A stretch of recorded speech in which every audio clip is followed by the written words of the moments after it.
الحمد لله الحمد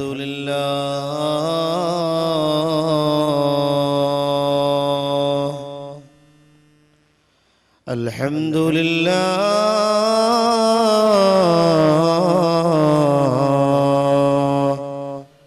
الذي أفاض على عباده النعمة وكتب على نفسه الرحمة وأشهد أن لا إله إلا الله وحده لا شريك له وأشهد أن محمدا عبده ورسوله أرسله رحمة للعالمين وقدوة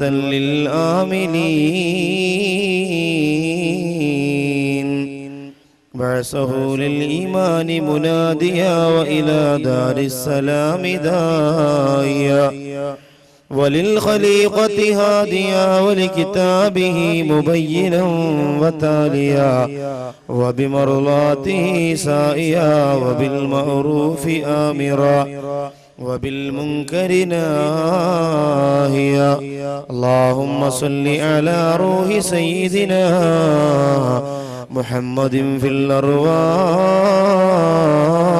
الأرواح اللهم صل على جسد سيدنا محمد في الأجساد اللهم صل على قبر سيدنا محمد في القبور اللهم صل على ترب سيدنا محمد في التراب اللهم صل على سورة سيدنا محمد في الصور اللهم صل على اسم سيدنا محمد في الأسماء وعلى آله وصحابه الفائزين أجمعين يا جابر كل جبار ويا مونس كل وحيد ويا صاحب كل غريب ويا ميسر كل يسير ويا من لا يحتاج إلى البيان والتفسير فوض أمري إلى الله فوض أمري إلى الله أفوض أمري إلى الله إن الله بصير بالعباد أعوذ بالله من الشيطان الرجيم بسم الله الرحمن الرحيم المال والبنون زينة الحياة الدنيا والباقيات الصالحات خير عند ربك ثوابا وخير أملا صدق الله مولانا العلي العظيم القبر إما روضة من رياض الجنة أو حفرة من حفر النيران الحديث قال شفيعنا محمد مصطفى صلى الله عليه وعلى آله وصحابه واتباعه أجمعين شبيهك بدر الليل بل أنت أنور ووجهك من ماء الملات أزهر وثلثك كافور وربوك أنبر وخمسك ياقوت وباقيك جوهر بذي إفلاسي بفقري بفاقتي إليك رسول الله أمسيت أهرب തിരുത്താറസൂലിനെ പ്രണയിച്ചു ഒരു ചെല്ല കിളി വിങ്ങി വിതുമ്പി പാടി പ്രേമ പിരീശത്താൽ മനം നൊന്ത് കരഞ്ഞു പാടി ഇഷ്കിന്റെ ബഹിറായ റസൂലുള്ളാഹ് പിരിഞ്ഞു പോയി വിഷാദത്തിൻ നിശലുമൂളി കരള് പൊട്ടി എന്റെ വ്യത ചൊല്ല ഇനിയാരി ഉലകിൽ ബാക്കി എന്റെ വ്യത ചൊല്ല ഇനിയാരി ഉലകിൽ ബാക്കി സദാ ചേലിൽ ചിരി ചിന്തും നിലാവിന്നു മറയുന്നു മുഴുതാരാഗണങ്ങൾ വിലപിക്കുന്നു ഇളം തെന്നൽ കരയുന്നു ഇനിയാരെ തഴുകും ഞാൻ മലർമേനി മണത്തന്റെ കൊതി തീർന്നില്ല മലർമേനി മണത്തന്റെ കൊതി തീർന്നില്ല തിരുത്താറസൂലിനെ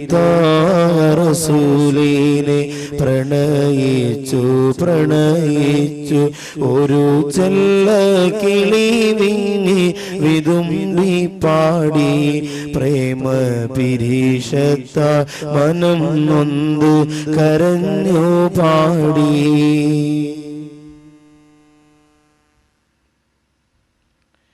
ഏറ്റവും സ്നേഹബഹുമാനങ്ങൾ നിറഞ്ഞ പണ്ഡിതന്മാരെ, ഈ പരിശുദ്ധ മജ്‌ലിസിന്റെ കർമ്മോത്സുകരാര സംഘാടക സമിതിയിലെ സഹോദരങ്ങളെ, ഉമ്മപെങ്ങന്മാരെ, രക്ഷകർത്താക്കളെ, പ്രിയപ്പെട്ട യുവ സുഹൃത്തുക്കളെ, കൂട്ടുകാരെ, അസ്സലാമു അലൈക്കും വറഹ്മത്തുള്ളാഹി തആല വബറകാതുഹു. എൻ്റെ ശബ്ദം ശ്രവിക്കുന്ന ഇതര മതങ്ങളിലുള്ള സഹോദരീ സഹോദരങ്ങൾക്ക് പരിശുദ്ധ ഇസ്ലാമിന്റെ തത്വോധിഷ്ഠിതമായ അഭിനന്ദനങ്ങളും അഭിവാദ്യങ്ങളും ഞാൻ അർപ്പിക്കുകയാണ്.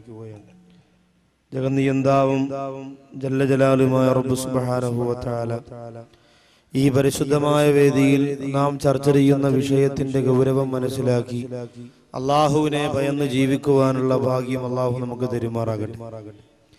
ശാരീരികമായി, മാനസികമായി, സാമ്പത്തികമായി നമ്മളൊക്കെയും അനുഭവിച്ചു കൊണ്ടിരിക്കുന്ന ബുദ്ധിമുട്ടുകളും പ്രയാസങ്ങളും ഈ സദസ്സിന്റെ പോരിശ കൊണ്ട് സൃഷ്ടാവായ പടച്ചറപ്പ് മാറ്റിത്തരികയും സ്വസ്ഥതയും സന്തോഷവും സമാധാനവുമുള്ള ഒരു ജീവിതം നയിച്ച് ഈമാനോടുകൂടി മരണപ്പെടാനുള്ള മഹാഭാഗ്യം അള്ളാഹു നമുക്ക് തന്ന് അനുഗ്രഹിക്കുമാറാകട്ടെ. നമ്മിൽ നിന്ന് മരണപ്പെട്ടു പോയവരുടെ ഖബറുകളെ അള്ളാഹു വിശാലമാക്കി കൊടുക്കുകയും റഹ്മാനായ പടച്ചതമ്പുരാൻ ഈമാനോടെ ജീവിച്ച് മരിക്കുന്നതിനുള്ള മഹാഭാഗ്യം നമുക്ക് നൽകുകയും ചെയ്യുമാറാകട്ടെ. ഈ സദസ്സിനെ സഹായിക്കുന്ന, ഇവിടത്തെ മദ്രസയെ സഹായിക്കുന്ന എല്ലാവർക്കും അല്ലാഹു സുബ്ഹാനഹു വ തആല സമ്പത്തിലും ശരീരത്തിലും സദാ ബറക്കത്ത് ചൊരിഞ്ഞു കൊടുക്കുമാറാകട്ടെ. ആമീൻ ബിറഹ്മതിക യാ അർഹമർ റഹീമീൻ.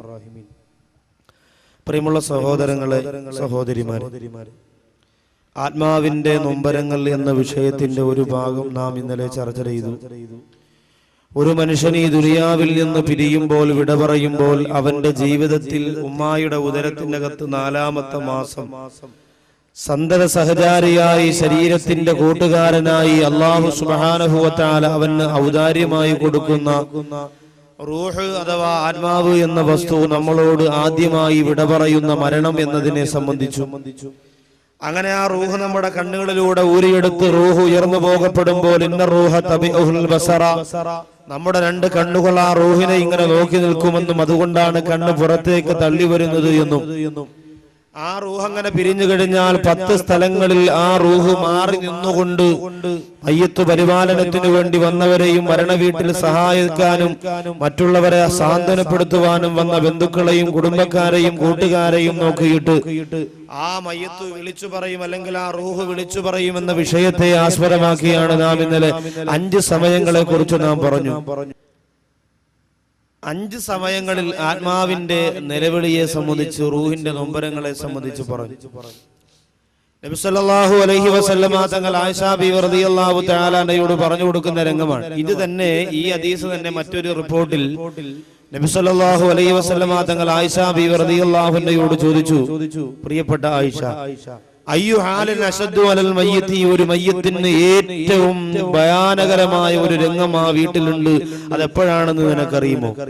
ഒരാൾ മരണപ്പെട്ടു പോയാൽ അയാളുടെ ജീവിതത്തിലെ ഏറ്റവും ഭയാനകരമായ രംഗം, അയാൾക്ക് ആ റൂഹ് വീട്ടിൽ നിന്ന് അയാളുടെ ശരീരത്തിൽ നിന്ന് പിരിഞ്ഞു പോയാൽ ആ മയ്യത്തിന് അഭിമുഖീകരിക്കേണ്ടി വരുന്ന ഏറ്റവും വലിയ സങ്കടം എപ്പോഴാണെന്ന് ചോദിച്ചപ്പോൾ ആയിഷ ബീവി റളിയല്ലാഹു തആല അൻഹ അല്ലാഹുവിന്റെ ഹബീബിനോട് പറയുന്നു, യാ റസൂലല്ലാഹ്, താൻ വെച്ച തന്റെ ഭവനത്തിന്റെ അകത്ത് തന്റെ പ്രിയപ്പെട്ട മക്കളെയും തന്റെ കുടുംബത്തെയും മറന്നുകൊണ്ട് പിരിഞ്ഞു പോകേണ്ടി വരുമ്പോൾ ആ വീട്ടിന്റെ അകത്ത് നിന്ന് ഇനി ഒരിക്കലും മടങ്ങി വരാത്ത യാത്രക്ക് വേണ്ടി വീട്ടിന്റെ അകത്ത് നിന്ന് തിരിക്കുമ്പോൾ വീടിന്റെ യഥാർത്ഥ പടിക്കുപ്പുറത്തേക്ക് ആ സഹോദരന്റെ മയ്യത്ത് കൊണ്ടുവന്നാൽ അതാ സഹോദരന് ഏറ്റവും അധികം വിഷമമുണ്ടാകുന്ന രംഗമാണ് എന്ന് നബി സല്ലല്ലാഹു അലൈഹി വസല്ലമ തങ്ങളോട് ആയിഷ ബീവി റളിയല്ലാഹു തആല അൻഹ പറയുമ്പോൾ നമ്മുടെ ആത്മാവിന്റെ 6ാമത്തെ നൊമ്പരം അവിടെയാണ്.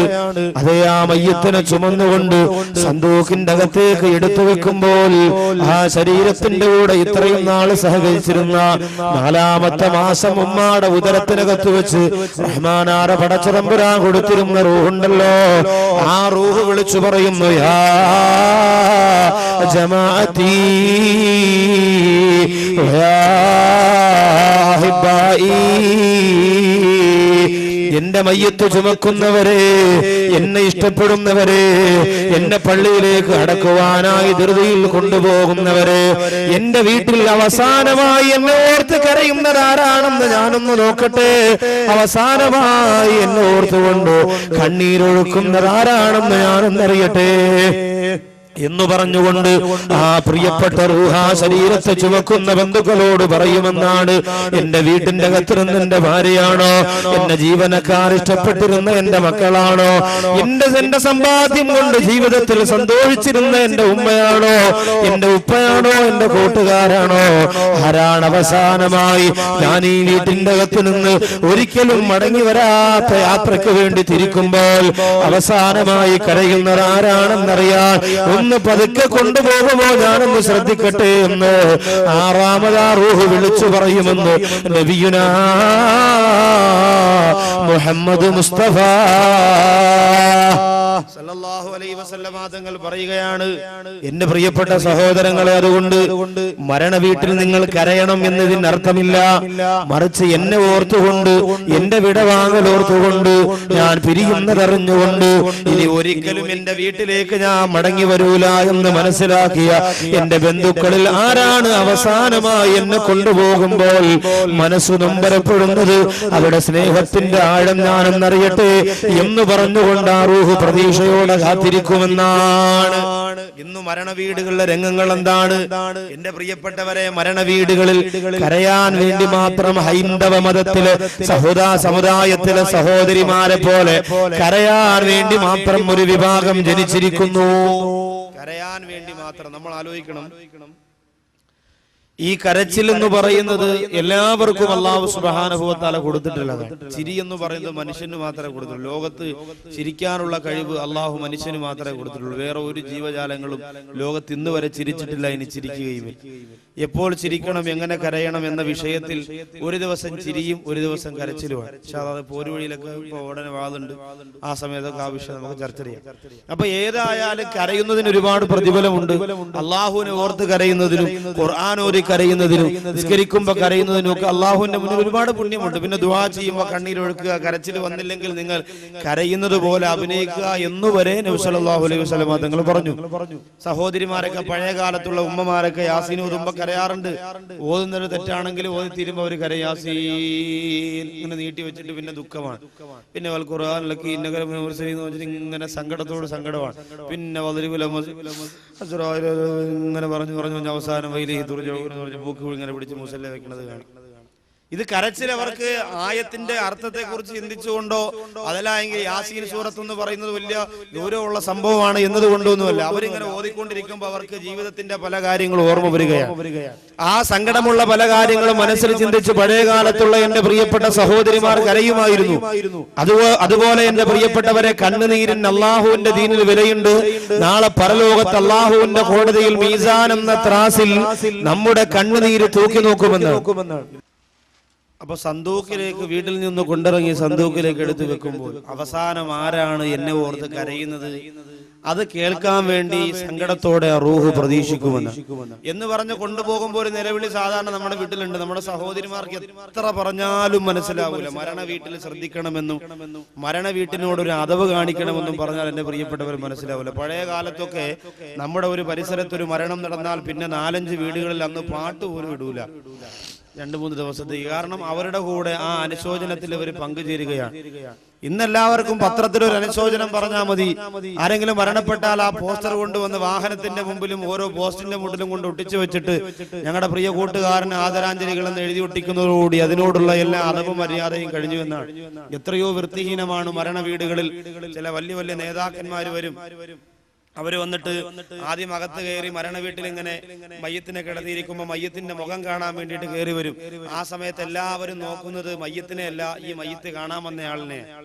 അങ്ങനെ ഉണ്ടല്ലോ, ഈ മരണ വീട്ടിൽ നിൽക്കുന്നവര് മയ്യത്തിനെ മുമ്പ് ഇങ്ങനെ കിടത്തിയിരിക്കും. അതിന്റെ ചുറ്റാകെ നിൽക്കുന്ന ജനങ്ങളെല്ലാവരും നോക്കുന്നത് മയ്യത്തിനെ ആയിരിക്കൂല. കിടക്കുന്ന മയ്യത്തിനെ എപ്പോഴും നോക്കിക്കൊണ്ടെങ്കിൽ അങ്ങനെ ഒരേ കണക്ക് കിടക്കാണ്. ചിരിക്കൂല, കരയൂല, തലചൊറിയൂല, കൈ വെക്കൂല, കാല് വെക്കൂല, അങ്ങനെ തന്നെ കിടക്കാണല്ലോ. പൊക്കിയതും അതുപോലെ ചാടിയതും ഓടിയതൊക്കെ അവസാനിച്ചു, അതോടി അസ്തമിച്ച് കിടക്കാണ്. അതുകൊണ്ട് ആ മയ്യത്തിന്റെ 4 ഭാഗത്തും ഇങ്ങനെ നോക്കിക്കൊണ്ട് നിൽക്കുമെങ്കിലും മയ്യത്തിനെ അല്ല നോക്കുന്നത്, കാണാൻ വരുന്നവരെല്ലാവരും ഇങ്ങനെ നോക്കുകയാണ്. സഹോദരിമാരെ ചോദിക്കും, ആലുവയിലുള്ള പെങ്ങള് വന്നായിരുന്നു. പെങ്ങള് വരുമ്പോ ഇവിടെ 5-6 നെഞ്ചിടിയും ബഹളമൊക്കെ നടക്കും, ഇവിടെ 5-6 സ്വത്തിന്റെ പേരിലൊക്കെ അടി നടക്കും. ഇതൊക്കെ പറഞ്ഞിട്ട് ഇങ്ങനെ നോക്കാൻ, മയ്യത്തിനെ അല്ല നോക്കുക, മയ്യത്ത് കാണാൻ വരുന്നവരെ. അപ്പൊ ചില മിടുക്കന്മാർ ഈ മയ്യത്തിനെ കാണാൻ വരുമ്പോൾ ആൾക്കാരൊക്കെ എന്നെ ശ്രദ്ധിക്കുകയാണല്ലോ എന്ന് പറഞ്ഞുകൊണ്ട് വളരെ സ്ലോ മോഷനിലൊക്കെയാണ് കയറി വരിക. വന്നിട്ട് മയ്യത്തിന്റെ അടുത്ത് വന്ന് നിൽക്കുകയും ഭാവപ്രകടനങ്ങളൊക്കെ നടത്തുകയും ഒക്കെ ചെയ്ത് കഴിഞ്ഞിട്ട് വീടിന്റെ ഫ്രണ്ടിൽ, ആ മരണ വീടിന്റെ ഫ്രണ്ടിൽ ഒരു ചാലകസേര എടുത്തിട്ട് ഒരു കാല് മറ്റേ കാലിന്റെ മുകളിൽ കയറ്റിവെച്ച് ഒരു സിഗരറ്റും കൊളുത്തി കയ്യിലേക്ക് വെച്ചിട്ട് എപ്പോഴായിരുന്നു മരണം, എന്തായിരുന്നു എന്നൊക്കെ ചോദിച്ചിങ്ങനെ വീടിന്റെ മുമ്പിലിരുന്നു കൊണ്ട് എന്റെ പ്രിയപ്പെട്ടവരെയും മരണ വീട്ടിന്റെ ഏറ്റവും വലിയ മിടുക്കനാകാൻ ശ്രമം നടത്തുമ്പോൾ ഞാനും നിങ്ങളും അറിയാത്ത ഒരു കാര്യമുണ്ട്. ഈ വീടിന്റെ മുമ്പിൽ കിടത്തിയിരിക്കുന്ന മനുഷ്യൻ ബർസഖ ജീവിതത്തിന് തുടക്കം കുറിച്ചിരിക്കുകയാണ്. അല്ലാഹു നിശ്ചയിച്ച ദുനിയാവിന്റെ സമയം കഴിഞ്ഞതുകൊണ്ട് ആ സഹോദരനെ ഇതാ അല്ലാഹുവിന്റെ പള്ളിപ്പറമ്പിൽ, പള്ളിയുടെ പരിസരത്തുള്ള കാടുകൾക്കിടയിൽ കുഴിക്കപ്പെട്ട പച്ചമണ്ണാകുന്ന 6 മണ്ണിന്റെ കത്തളത്ത് എല്ലാ സന്തോഷങ്ങൾക്കും പരിമുറുക്കങ്ങൾക്കും അവസാനം കുറിച്ചുകൊണ്ട് അതാ ആഖിറലോകത്തിന് തുടക്കം കുറിച്ച് ബർസഖിലേക്ക് യാത്ര തിരിക്കുമ്പോൾ ആ സഹോദരന്റെ നൊമ്പരമറിയാ, ആ സഹോദരന്റെ മനസ്സിന്റെ സങ്കടമറിയാ എന്റെ പ്രിയപ്പെട്ടവരെ ആർക്കും കഴിയുന്നില്ല. അതുകൊണ്ട് ഞാൻ ഓർമ്മിപ്പിക്കുന്ന സഹോദരിമാരെ, മരണവീടിനോട് മര്യാദ കാണിക്കണം, അതിനോട് അറിവ് കാണിക്കണം. ആ മരണ വീട്ടിൽ മര്യാദ കെട്ടുകൊണ്ട്, ആ മയ്യത്തിനോടുള്ള മര്യാദ കേടുകൊണ്ട് നമ്മൾ സംസാരിക്കാൻ പാടില്ല. ഒരുപാട് ശ്രദ്ധിക്കേണ്ട വിഷയമാണ്. സഹോദരിമാര് വെറുതെ കരയുന്നവരുണ്ട്. വലിയ അശുദ്ധിയുള്ള സ്ത്രീയാണെങ്കിൽ പോലും മരണ വീട്ടിൽ നിന്ന് ഖുർആൻ എടുത്തു വെച്ച് ജനങ്ങൾ 10 പേര് നോക്കി നിൽക്കല്ലേ, എങ്ങനെ ഞാൻ ഖുർആൻ ഓതാതിരിക്കുമെന്ന് പറഞ്ഞിട്ട് അശുദ്ധിയുള്ള പെണ്ണ് പോലും ജനങ്ങളുടെ സിമ്പതിക്ക് വേണ്ടി ഖുർആൻ ഓതുമ്പോൾ ആ മയ്യത്തിന്റെ നമ്പരം എവിടെയെന്നറിയോ?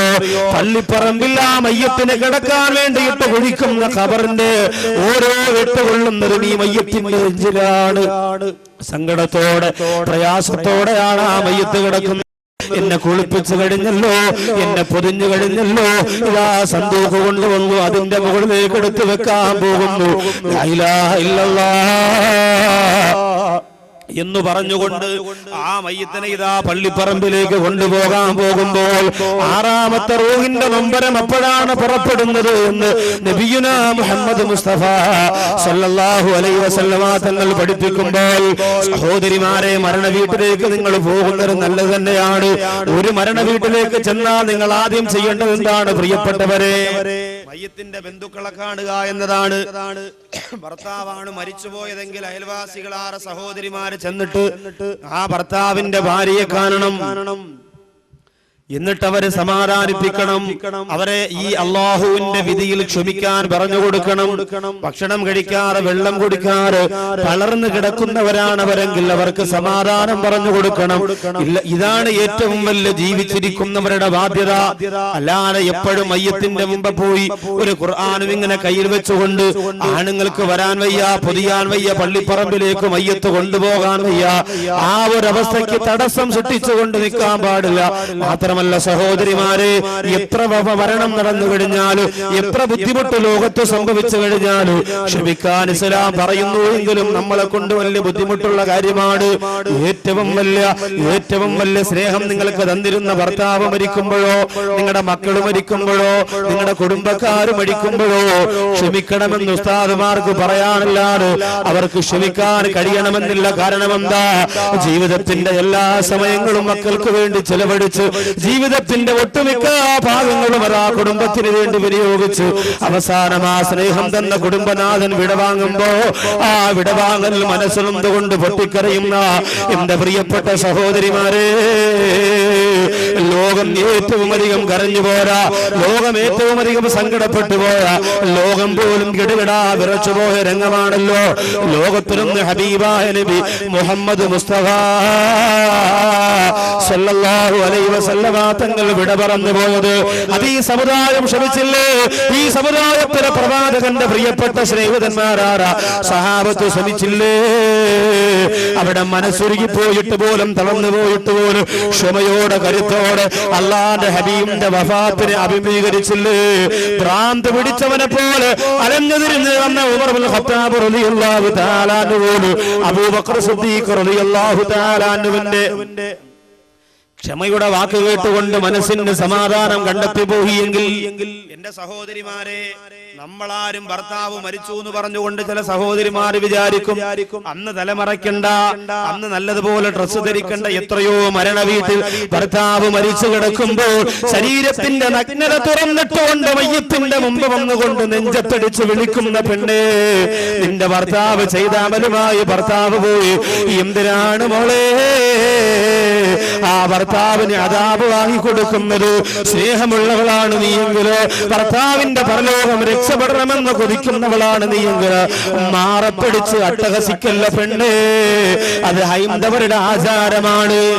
അവരുടെ വീടുകളിൽ ഹൈന്ദവരുടെ നമ്മുടെ ഈ പരിസരത്തൊക്കെ ഉണ്ട് വീടുകളിൽ ഇതിനു വേണ്ടി മാത്രം നിബിധനത്തിന്റെ പിന്നെ കളിക്കാൻ വേണ്ടി ടീമിനെ വിളിക്കാൻ പോകുന്ന പോലെ ഹൈന്ദവരുടെ മരണ വീടുകൾ നെഞ്ചത്തടിച്ച് കരയാൻ വേണ്ടി മാത്രം ടീമിനെ കാശ് കൊടുത്ത് കൊണ്ടുവരും. അവർക്ക് കരയണമെന്ന് അവരുടെ നിയമമുണ്ടെന്നാ പറയണം. പക്ഷെ നമുക്ക് അങ്ങനെയല്ല. നമ്മൾ മനസ്സിനെ പിടിച്ചു നിർത്താൻ ശ്രമിക്കും. നബി സല്ലല്ലാഹു അലൈഹി വസല്ലമ തങ്ങൾ ഏറ്റവും അധികം കരഞ്ഞത് ബഹുമാനപ്പെട്ട ഹംസ റളിയല്ലാഹു തആല അൻഹുവിന്റെ വഫാത്തിലും അതുപോലെ ഖദീജ ബിബി റളിയല്ലാഹു അൻഹയുടെ വിടവാങ്ങലിലും. പിന്നെ ഒരുപാട് സമയങ്ങളിൽ നബി സല്ലല്ലാഹു അലൈഹി വസല്ലമ തങ്ങൾ മനസ്സിനെ പിടിച്ചു നിൽക്കുന്നത് പലർക്കും കാണാൻ കഴിഞ്ഞു എന്നാണ്. എത്രയോ സഹാബത്തിന്റെ മയ്യത്ത്, എത്രയോ സന്തത സഹചാരികളുടെ റൂഹ് പിരിഞ്ഞപ്പോൾ ബഹുമാനപ്പെട്ട നബിയുനാ മുഹമ്മദ് മുസ്തഫ സല്ലല്ലാഹു അലൈഹി വസല്ലമ തങ്ങളൊക്കെ പറഞ്ഞു കൊടുത്തു എന്നാണ്. സൈനബ് റളിയല്ലാഹു തആല അൻഹു അതുപോലെയുള്ള പ്രിയപ്പെട്ടവരൊക്കെ മരണപ്പെട്ടപ്പോൾ നബി സല്ലല്ലാഹു അലൈഹി വസല്ലമ തങ്ങളുടെ കണ്ണുനീര് എങ്ങനെ ഒഴുകി എന്ന് പോലും എന്റെ പ്രിയപ്പെട്ടവരെ ആയിഷ ബീവി റളിയല്ലാഹു അൻഹ റിപ്പോർട്ട് ചെയ്യുന്നു. നൂറുകണക്കായ ഹദീസുകളിലൂടെ പറയുമ്പോൾ നമുക്ക് കരച്ചിലൊക്കെ വരും. സംഭവം ശരിയാണ്. ഇപ്പൊ എന്റെ വീട്ടിൽ എനിക്ക് വേണ്ടപ്പെട്ടവർ മരിച്ചാൽ ഞാനും കരയും, നിങ്ങൾക്ക് വേണ്ടപ്പെട്ടവർ മരിച്ചാൽ നിങ്ങളും കരയും. പക്ഷേ ഈ കരച്ചിലിനൊരു മര്യാദയുണ്ട്. മരണ വീട്ടിൽ നെഞ്ചത്തടിച്ച് മാറത്തടിച്ച് എന്റെ മച്ച പോയേന്നും പറഞ്ഞ് രണ്ട് കൈയും കൊണ്ട് നെഞ്ചത്തൊരൊറ്റ വിളിയാ നൈറ്റി മാക്സിയൊക്കെ വലിച്ചു കീറി ഇതാ കിടക്കും. പിന്നെ എങ്ങനെ ഈ മരണ വീട്ടിൽ നിന്ന് ചെറുപ്പക്കാർ മാറി നിൽക്കും? നിങ്ങൾ എന്താ വിചാരിച്ചത്? നിങ്ങൾ ആലോചിക്കണം എൻ്റെ പ്രിയപ്പെട്ടവരെ, മരണ വീടുകളിൽ നമ്മുടെ മനസ്സിന് പ്രയാസം വരുമ്പോഴും സന്തോഷം വരുമ്പോഴാണ് ഇബ്ലീസ് പെട്ടെന്ന് മനസ്സിലേക്ക് കയറുക. ഏറ്റവും അധികം സന്തോഷം വരുമ്പോഴും ഏറ്റവും അധികം സങ്കടം വരുമ്പോഴും ശപിക്കപ്പെട്ടവനാരോ ഇബ്ലീസുൽ ലഈൻ ലഅനത്തുല്ലാഹി നമ്മുടെ മനസ്സിനെ പിടിച്ചടക്കുമെന്ന്. അതുകൊണ്ട് ഒരുപാട് ശ്രദ്ധിക്കണം. അതുകൊണ്ട് തന്നെ ഇന്ന് പല സ്ഥലങ്ങളിലും കല്യാണത്തിന്റെ അന്നും നിസ്കരിക്കൂല, ആരെങ്കിലും മരിച്ചാൽ മരണത്തിന്റെ അന്ന് നിസ്കരിക്കൂല. ഈ 2 സമയം ഒഴിച്ച് ബാക്കിയുള്ള ദിവസമൊക്കെ ഭയങ്കര നിസ്കാരം. കാരണം ഈ 2 ദിവസം ഇബ്ലീസാണ് അവന് നേതൃത്വം കൊടുക്കുന്നത്. നമ്മളതിൽ പെട്ടുപോകരുത്. അതുകൊണ്ട് സഹോദരങ്ങളെ, മരണ വീട്ടിലെ നെഞ്ചത്തടിയും മാറത്തടിയും ഒക്കെ നിർത്തിവെച്ചിട്ട് കരഞ്ഞോ, നിനക്ക് കരയാമതിന് മര്യാദയുണ്ട്. പക്ഷേ എന്തിനാണ് കരയേണ്ടത്? ഈ പ്രിയപ്പെട്ട മരണപ്പെട്ടു പോയ സഹോദരന്റെ ഖബറിന്റെ രക്ഷയോർത്തുകൊണ്ട് അള്ളാഹു എന്റെ പ്രിയപ്പെട്ടവനാണ്, ഭർത്താവാണ്, അതുകൊണ്ട് ആ ഭർത്താവിന്റെ ഖബർ വിശാലമാക്കി കൊടുക്കണേ റഹ്മാനെ. എന്റെ മക്കൾക്ക് വേണ്ടി ജീവിച്ചവനാണ്, എനിക്ക് വേണ്ടി ജീവിച്ചവനാണ്, ഞാൻ എന്തു പറഞ്ഞാലും എന്റെ മുമ്പിലേക്ക് കൊണ്ടുവന്നവനാണ്. വിദേശ രാജ്യത്ത് കിടന്ന് എന്റെ പ്രിയപ്പെട്ടവൻ കഷ്ടപ്പെടുമ്പോ ഞാൻ എന്താവശ്യപ്പെട്ടാലും എന്റെ മുമ്പിലേക്ക് കൊണ്ടുകൊണ്ട് തന്നവനാണ്.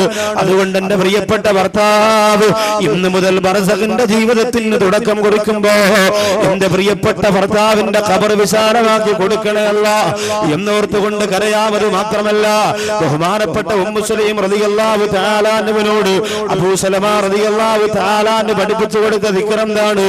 അല്ലാഹുവിന്റെ ഹബീബായ നബി മുഹമ്മദ് മുസ്തഫ സല്ലല്ലാഹു അലൈഹി വസല്ലമ തങ്ങൾ പറഞ്ഞു കൊടുത്തതാണ്. അല്ലാഹുമ്മ അജ്റുനി ഫീ മുസീബതി വഖ്ലിഫ്നി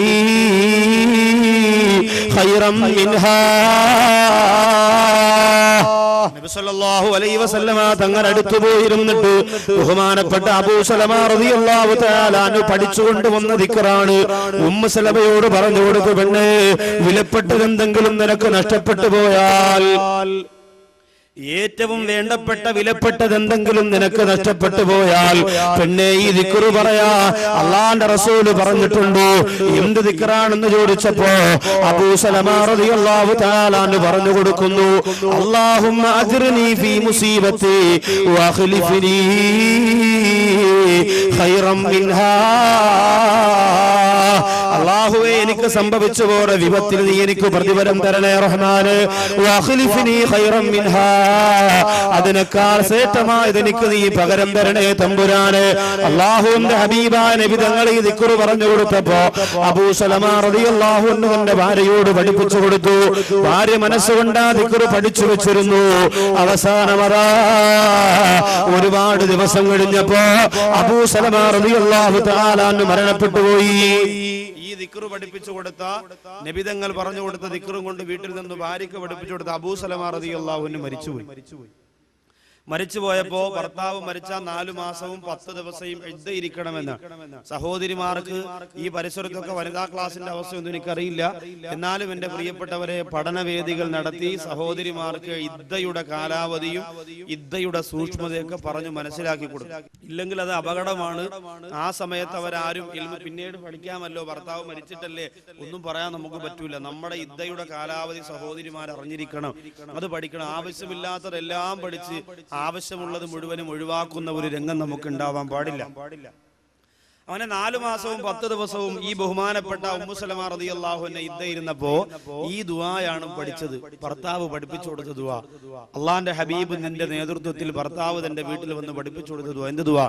അല്ലാഹുമ്മ അജ്റുനി ഫീ മുസീബതി വഖ്ലിഫ്നി ഖൈറൻ മിൻഹാ. അല്ലാഹുവേ, എനിക്ക് സംഭവിച്ച എന്റെ വിപത്ത് എന്റെ ഭർത്താവിനോട് വിട പറഞ്ഞു പോയതാണ്.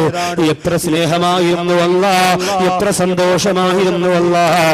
വഖ്ലിഫ്നി ഖൈറൻ മിൻഹാ. ആ ഭർത്താവിനേക്കാൾ നല്ല ഒരു ഉത്തമ കുടുംബനാഥന് എനിക്ക് പകരം തരണേ അല്ലാഹ് എന്നാണ് ആ ദിക്റിന്റെ അർത്ഥം.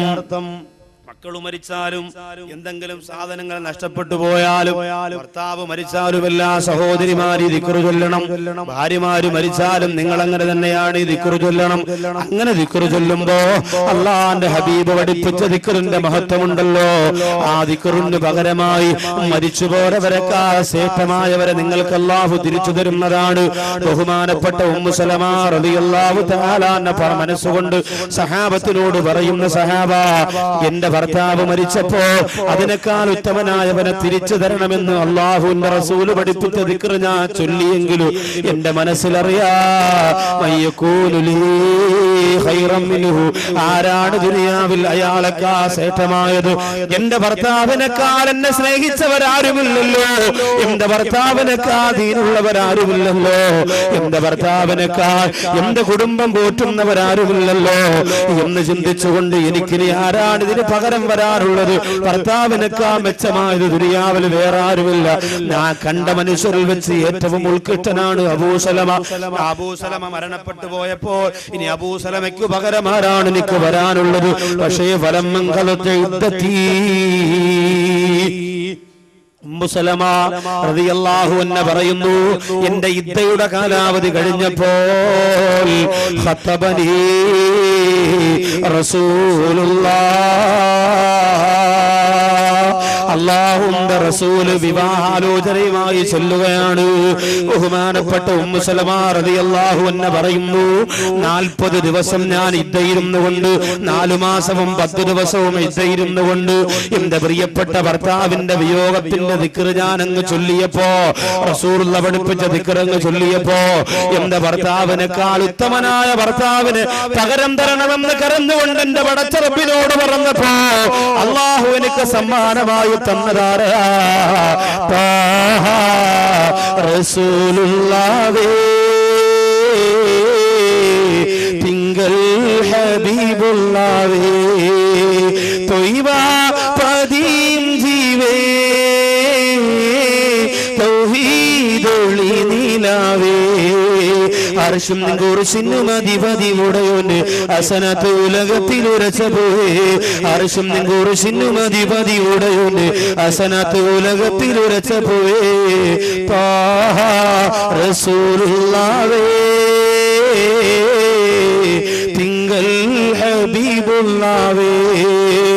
അല്ലാഹുവിന്റെ റസൂലാണെന്ന് വിവാഹം ആലോചിച്ചു വന്നത്.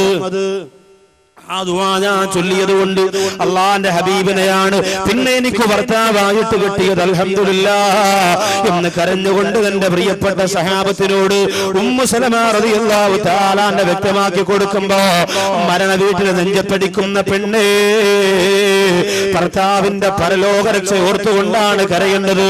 ഇന്ന് സ്ത്രീകൾ കരയുന്നതെന്തിനാ? ബഹുമാനപ്പെട്ട തഴവ ഉസ്താദ് പറഞ്ഞതുപോലെ സിനിമയ്ക്ക് സ്കൂട്ടറിൽ കൊണ്ടുപോകാനെന്നേ ആരുണ്ട് എന്നോർത്തവളതാ കരയുന്നേ. സിനിമയ്ക്ക് സ്കൂട്ടറിൽ കൊണ്ടുപോകാനെന്നേ ആരുണ്ട് എന്നോർത്തവളതാ കരയുന്നേ. അല്ലാഹുവേ പടച്ചവനെ, എന്നെ ഇനി ആരാണ് ഒരു സിനിമ കാണിക്കാൻ കൊണ്ടുപോകാനുള്ളത്? മമ്മൂട്ടിയുടെ ബെക്സാറ്റർ കാണാൻ കൊണ്ടുപോകാൻ എന്റെ പ്രിയപ്പെട്ട ഇക്ക മേരിക്കൊണ്ടൊരു കുഞ്ഞാട് കാണാ പൾസറിന്റെ പുറകിൽ എത്തിയിട്ട് പരനിക്കാവിന്റെ റോഡിലൂടെ നാട്ടുകാർ നോക്കി നിൽക്കുന്നു. എന്റെ കൂട്ടുകാരികളാണ് സ്ത്രീകളൊക്കെ അത്ഭുതപ്പെടുമ്പോ അവരുടെ മുന്നിലൂടെ അന്തസ്സോടെ എന്നെ കൊണ്ടുപോറ എന്റെ പ്രിയപ്പെട്ട ഇക്ക ഉത്സവം കാണാൻ കൊണ്ടുപോറ ഇക്ക വീകാലാനിന്റെ കൃത്രിമ കടപ്പുറത്ത് എന്നെ കൊണ്ടുവന്നിട്ട് കുളിപ്പിക്കാൻ വേണ്ടിയിട്ട് എന്നെ കടലിലേക്ക് വലിച്ചെറിഞ്ഞ ഇക്ക നാളെ ആരാണ് എന്നെ കൊണ്ടുപോകാൻ വരുന്നത്? നിങ്ങൾ മരിച്ചുപോയല്ലോ എന്ന് പറഞ്ഞ് സങ്കടപ്പെടുന്ന ഒരു ഭാര്യയായി നമ്മുടെ ഭാര്യ മാറാൻ പാടില്ല. അങ്ങനെ സങ്കടപ്പെടുന്ന ഭാര്യയാണെങ്കിൽ വേറൊരു ഭർത്താവിനെ കിട്ടുമ്പോൾ ആ സങ്കടം അങ്ങ് തീരും, പിന്നെ നമ്മളെ മറക്കും. അതിനു വേണ്ടിയിട്ടാണ് നമ്മൾ ഈ കഷ്ടപ്പെടുന്നതെങ്കിൽ അതിലൊരു അർത്ഥമില്ല. ചില ഭർത്താക്കന്മാരൊക്കെ ഇന്ന് പഴയതുപോലെയല്ല, ഭയങ്കര സ്നേഹമാണ്. ഭാര്യമാരോട് ഭർത്താക്കന്മാർക്കുള്ള സ്നേഹമെന്ന് പറഞ്ഞാൽ അളന്ന് തിട്ടപ്പെടുത്താൻ പറ്റൂല. വിളിക്കുന്നത് പോലും എവിടാടാ, നീ എവിടാടാ, ഞാൻ പോരു വഴിയിലാടാ, ഓക്കേടാ. ഭർത്താവ് ഭാര്യ വിളിക്കുന്നതും ഭർത്താവ് ഭാര്യയെ വിളിക്കുന്നതും ഭാര്യ ഭർത്താവിനെ വിളിക്കുന്നതും ഡാഡാണ്. ആലോചിച്ച് നോക്കി. അപ്പൊ ഭയങ്കര സ്നേഹമാണ്. 90 വയസ്സായ ഉപ്പമാര് വരെ മൊബൈലിൽ ഭാര്യയുടെ പേരടിച്ചിട്ടിരിക്കുന്നത് മൈ മോളു എന്നാണ്. എന്റെ മോളു, ചക്കരക്കുട്ടി എന്നൊക്കെയാണ്.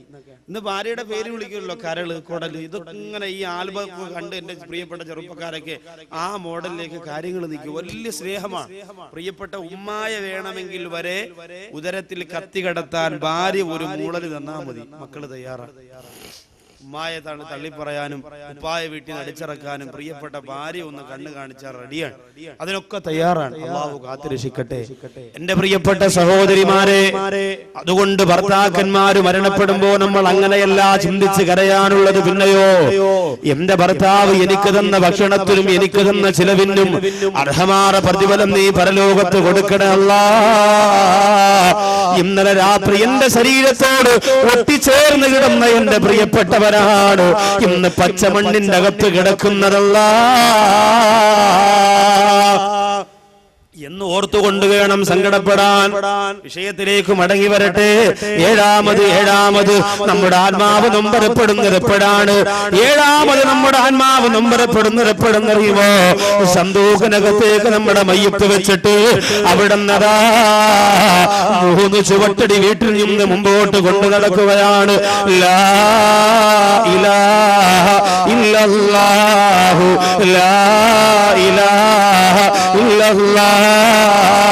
ഒന്നും മിണ്ടാനാകാറ്, ആരോടും സംസാരിക്കാനാകാറ് നിശ്ചലമായി തളർന്നു പോയ സന്തൂഖിന്റെ അകത്ത് കിടക്കുന്ന എന്റെ പ്രിയപ്പെട്ടവര്, ഇന്ന് മരിച്ചാൽ നാളെ ഞാനും നിങ്ങളും നേരിടേണ്ടുന്ന രംഗമിതാണ്. അങ്ങനെ കൊണ്ടുപോകുമ്പോ 6ാമത് റൂഹ് വിളിച്ചു പറയുന്നതെന്തെന്നറിയോ? യാ ഹിബായി വയാ ഔലാദി. എന്റെ പ്രിയപ്പെട്ട മക്കളെ, എന്നെ ഇഷ്ടപ്പെടുന്നവര്, എന്റെ കുടുംബക്കാര്, എന്റെ ബന്ധുക്കളെ എന്ന് വിളിച്ചിട്ട് 6ാമത് റൂഹ് വിളിച്ചു പറയുന്നു, നിങ്ങളാരും എന്നെ പള്ളിപ്പറമ്പിലേക്ക് കൊണ്ടുപോകുമ്പോ ദുനിയവിയാര കാര്യങ്ങൾ സംസാരിച്ചു കൊണ്ടുപോകല്ലേ. എന്റെ മഗ്ഫിറത്തിന് വേണ്ടി, എന്റെ ശരീരത്തിന്റെ മഗ്ഫിറത്തിന് വേണ്ടി പാപമോചനം തേടണമെന്ന് വിളിച്ചു പറയുമ്പോ എന്റെ പ്രിയപ്പെട്ട സഹോദരങ്ങളെ, മയ്യത്ത് കൊണ്ടുപോകുമ്പോ മൊബൈൽ ചെവിയിൽ വെച്ചുകൊണ്ട് പോകുന്നവരില്ലേ, സിനിമാ പാട്ട് പാടിക്കൊണ്ട് പോകുന്നവരില്ലേ, എന്തിനേറെ മയ്യത്ത് പൊതിയുമ്പോ പോലും ദുനിയാവിന്റെ കാര്യം പറഞ്ഞ് പൊട്ടിച്ചിരിക്കുന്നവരില്ലേ. പിന്നെയല്ലേ കൊണ്ടുപോകുമ്പോ ബഹുമാനപ്പെട്ട ഹസൻ ബസ്രി റളിയല്ലാഹു അൻഹുവിന്റെ ഉമ്മ, ആ പ്രിയപ്പെട്ട ഉമ്മയുടെ മയ്യത്ത് ഇങ്ങനെ കൊണ്ടുപോകുമ്പോൾ ഒരു സഹോദരൻ ചിരിച്ചു പോവുകയാണ്. ചിരിച്ചുകൊണ്ടിരിക്കുന്ന സഹോദരനോട് ഹസൻ ബസ്രി റഹിമഹുള്ള ചോദിക്കുന്നു, എടോ നിനക്ക് സ്വർഗമുറപ്പായോ?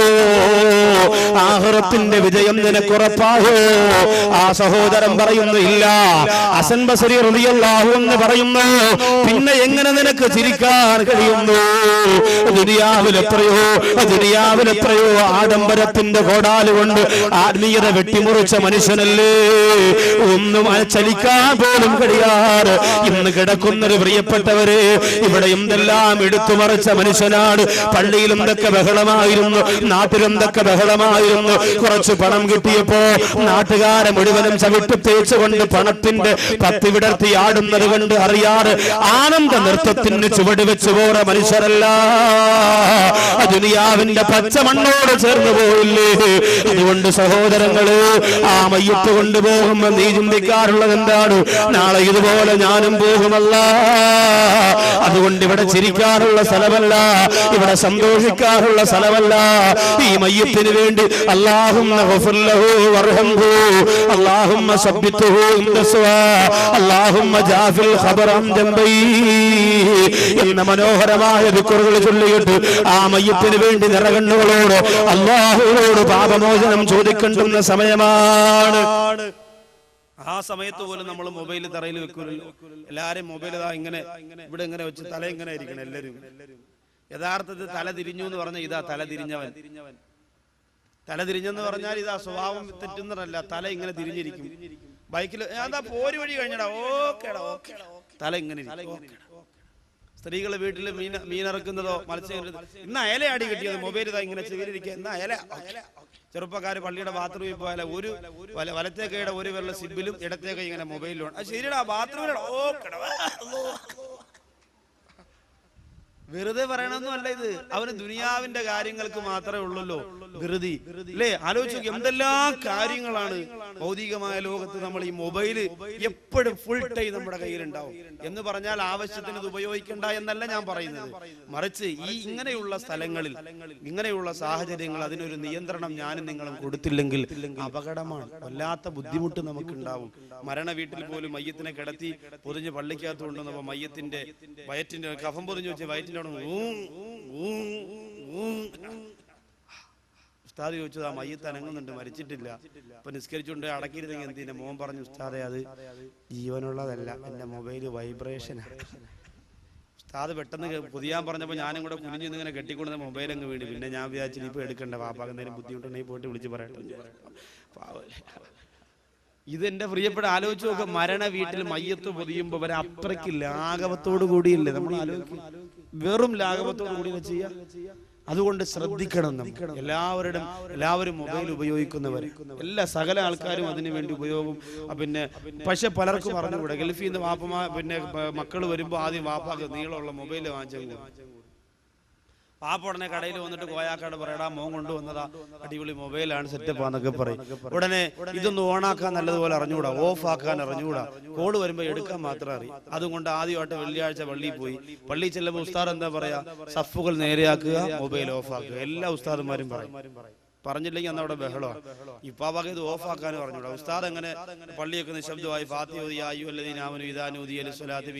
എന്ന് പറഞ്ഞ് സൂറത്ത് അങ്ങോട്ട് തുടങ്ങിയപ്പോ പാപ്പാരെ മൊബൈലിൽ ഉമ്മാമ വിചാരിച്ചു ഒന്ന് വിളിച്ചു നോക്കാം, പള്ളിയിൽ പോയതല്ലേ, മൊബൈലും കൊണ്ട് പോയല്ലേ, കിട്ടുമോന്നറിയാലോ. വീട്ടിൽ നിന്ന് വിളിച്ചപ്പോ ഉപ്പാവരെ മൊബൈലിൽ പെണ്ണേ പെണ്ണേ നീ എന്റേതല്ലേ പാട്ട് കേൾക്കാൻ. ഉടനെ മോദി മാമ അല്ലോ പള്ളിക്കകത്തും പെണ്ണ പടച്ചോ. നോക്കുമ്പോ ഇയാള് മൊബൈലിന്റെ മണ്ടേ കേറി നിൽക്കാണ്. ഇത് ഓഫ് ആവണല്ല സംഭവം. ചൈന സെറ്റാണ്, ഹൗദി കിടന്നാലും വലിയ കേട്ടോണ്ടിരിക്കും, ഓഫ് ആവൂല. അങ്ങനെ ഇതിനെ മണ്ടേ കയറി നിൽക്കാണ്, ഇത് ഓഫ് ആവുന്നില്ല. അവസാനം ഉസ്താദ് ഈ ശബ്ദമെല്ലാം അവിടെ കേട്ട് പള്ളിക്കകത്ത് ആകെ ഗ്രാനൈറ്റ് ആയതുകൊണ്ട് എക്കോ ആണല്ലോ മൊത്തം ഇങ്ങനെ കേട്ടു. ഉസ്താദിന്റെ സൂറത്തും തെറ്റി. ഉടനെ പുറകിന്ന് ഒരാൾ ഉണർത്തി കൊടുക്കണമല്ലോ. ഉടനെ അപ്പുറത്ത് നിന്ന് ഇപ്പാ പറഞ്ഞിടേ അത് ഈ സൂറത്തിലല്ല അടുത്ത സൂറത്തിലാണ്. ആകെ ഒരുത്തനാണെങ്കിൽ എന്ത് ചെയ്യാം. പള്ളിക്കകം വെള്ളിയാഴ്ച അത് എത്ര നല്ല തക്കവയോട് ഉസ്താദ് അലി റളിയല്ലാഹു ചരിത്രമൊക്കെ പറഞ്ഞ് ഭയങ്കര ഹുത്തുബയൊക്കെ ഓതി കരഞ്ഞുകൊണ്ട് നിസ്കാരം തുടങ്ങിയതാ. അവസാനം ഓരോരുത്തർ കരഞ്ഞുകൊണ്ട് ഇറങ്ങി പോക്ക് തുടങ്ങി. താമസിച്ചു വരുന്ന കുറെ ചെറുപ്പക്കാർ പറഞ്ഞാ ഇന്ന് ആ പള്ളി നിസ്കാരമല്ല, അവിടെ ഗാനമേളയാണെന്ന് ഉസ്താദിന്റെ പാട്ടൊക്കെ കേൾക്കുന്നത്, നമുക്ക് തിരിച്ചു പോകാം. അങ്ങനെ എത്ര ഒന്ന് ശ്രദ്ധിച്ചാൽ മാത്രം മതിയല്ലോ. ഇത് മരണ വീട്ടിൽ മയ്യത്ത് കൊണ്ടുപോകുമ്പോ ബഹളം, അതുപോലെ നിസ്കാരം തുടങ്ങുമ്പോ ബഹളം, സമീഅല്ലാഹു ലിമൻ ഹമിദ എന്ന് പറയുമ്പോ പാട്ട്. പിന്നെ അവസാന ചെറുപ്പക്കാരൊക്കെ സുജൂദിൽ പോകുമ്പോഴാണ് മൊബൈൽ അളയാ, പിന്നെ വിളി ഞാൻ നിസ്കാരത്തിലാണ് അത്തയ്യാത്ത് ഇങ്ങനെ പറയും. കാരണം ഇത് പള്ളിക്കകത്ത് നിരന്തരം ഇങ്ങനെ ആയി. സഹോദരിമാരും സഹോദരങ്ങളൊക്കെ ശ്രദ്ധിക്കണം. പഴയ കാലത്ത് സഹോദരിമാർക്ക് മൊബൈൽ ഉപയോഗം എന്ന് പറയുന്നത് പേടിയായിരുന്നു, ലജ്ജയാണ്. എങ്ങനെ ഞാൻ വലിയക്കല്ലേ പടച്ചോരെന്ന് പറഞ്ഞാൽ പോവാണ്. ഇന്ന് ജംഗ്ഷനിൽ പോയി നിന്നാ 4 മൊബൈലും 7 പോക്കറ്റും 10 മെമ്മറി കാർഡ് 74 സിമ്മും ആയിട്ടാണ് നടക്കുക. മൊബൈലിൽ പോയി ഹലോ ജംഗ്ഷനിലേക്ക് പറഞ്ഞേക്കാവില്ല, ആരോട് സംസാരിക്കും? ഒരറപ്പുമില്ല പെൺകുട്ടികൾക്ക്. 14 വയസ്സും 15 വയസ്സും മുതൽ അവിടെ നിങ്ങോട്ട് 90 വയസ്സുള്ള തള്ളമാർക്ക് വരെയും അതിന് അറപ്പില്ല. പക്ഷേ ഒരു കാര്യം നിങ്ങൾ മനസ്സിലാക്കണം സഹോദരിമാരെ, അന്യപുരുഷന്മാരോട് സംസാരിച്ചു കൊണ്ടിരിക്കുന്ന സംസാരങ്ങൾ മുഴുവനുമുണ്ടല്ലോ, ഭർത്താവറിയാതെ സംസാരിച്ചു പോലെ മുഴുവൻ സംസാരങ്ങളും അതാ നിന്റെ മൊബൈലിനകത്ത് നിന്ന് ക്ലിപ്പ് ചെയ്ത് എടുക്കാൻ സാധിക്കുന്ന സംവിധാനം ഇന്ന് ചൈന കണ്ടുപിടിച്ചിരിക്കുകയാണ്. ഞാൻ എന്റെ മൊബൈലിലൂടെ ആരോടൊക്കെ സംസാരിച്ചിട്ടുണ്ടോ അതാര് കേൾക്കണ്ട, ആരും അറിയണ്ട. എന്റെ മൊബൈൽ ഒരു മൊബൈൽ ഷോപ്പിൽ കൊണ്ടു കൊടുത്താൽ അതിന്റെ അകത്തിരുന്ന് ഞാൻ ഇന്ന് വരെ സംസാരിച്ച സംസാര സകലങ്ങൾ മുഴുവനും റെക്കോർഡ് ചെയ്ത് എടുക്കാൻ കഴിയുന്നതാണ്. നിങ്ങൾ ആരും അറിയണ്ട, കടയിൽ കൊണ്ട് കൊടുത്താൽ 10 മിനിറ്റത്തെ കേസേ ഉള്ളൂ. നമ്മൾ ഇന്ന് വരെ സംസാരിച്ചത് മുഴുവനും. അങ്ങനെയാണെങ്കിൽ സകലതും പൊളിയും. സഹോദരിമാരാലോചിച്ച് നോക്കിയേ,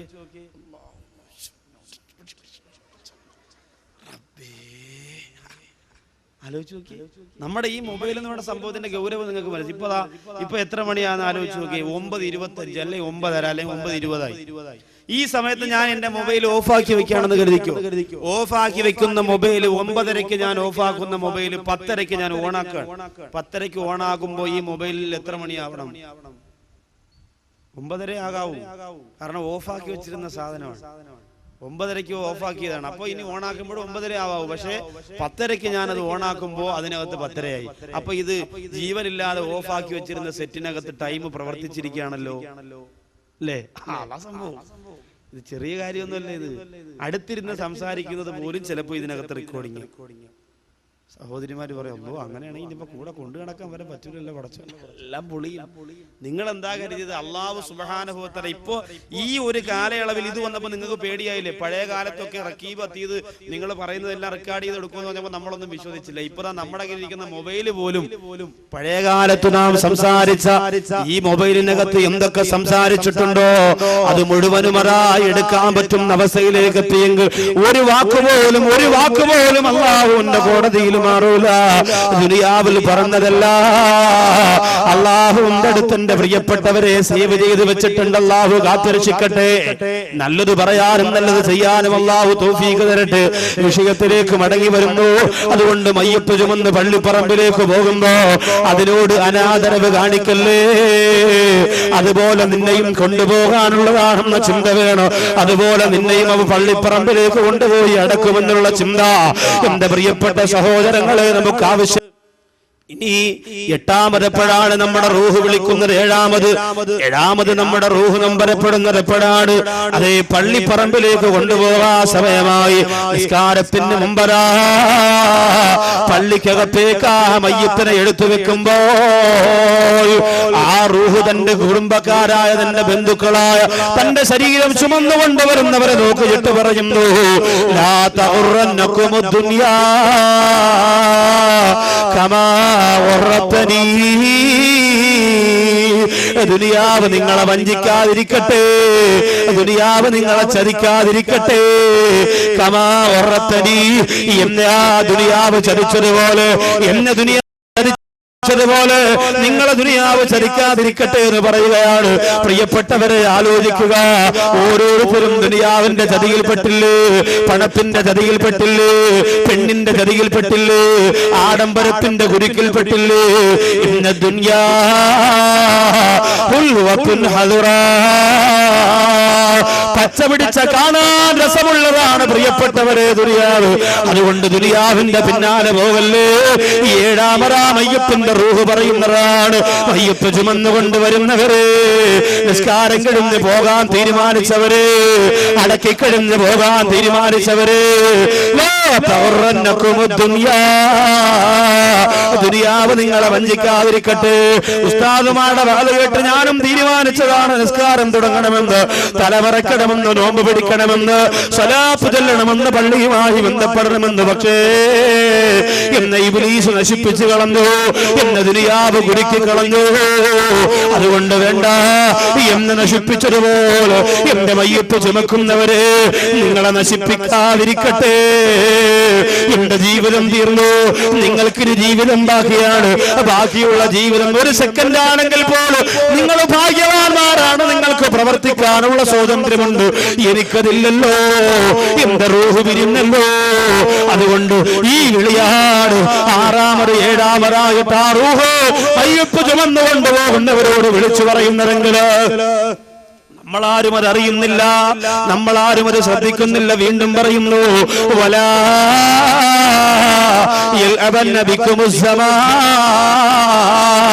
ഈ കാലഘട്ടം നിങ്ങളെ തട്ടിക്കളിക്കാതിരിക്കട്ടെ. ഇതിനൊരുപാട് ഭംഗിയാണ്, ഒരുപാട് രൂപാന്തരം മാറിയിട്ട് മാറി വന്നുകൊണ്ട് നിങ്ങളെ നശിപ്പിക്കാനും നിങ്ങളെ വഞ്ചിക്കാനും സാധ്യതയുണ്ട്. അതുകൊണ്ട് നിങ്ങളതിൽ പെട്ടുപോകല്ലേ.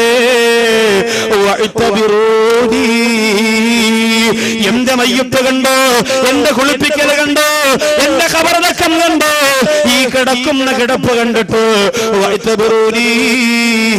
നിങ്ങൾ ഗുണപാഠം സിദ്ധിക്കുക, നിങ്ങൾ നല്ലവരാകുക, എന്റെ മയ്യത്ത് കണ്ടതുകൊണ്ട് നിങ്ങൾ നന്നാവുക എന്ന് ആ റൂഹ് വിളിച്ചു പറയുമ്പോ എത്രയോ മയ്യത്തുകൾ അടക്കം ചെയ്തവരാണ് നമ്മള്, എത്രയോ മയ്യത്തുകളുടെ നെഞ്ചിന് മീതെ മണ്ണിട്ടവരാ നമ്മള്, എത്രയോ മയ്യത്ത് നിസ്കാരം നടത്തിയവരാ നമ്മള്. എന്നിട്ടതെല്ലാം കഴിഞ്ഞിറങ്ങുമ്പോ എന്തേ നമ്മുടെ മനസ്സ് വല്ലാതെ മുരടിച്ചു പോകുന്നു.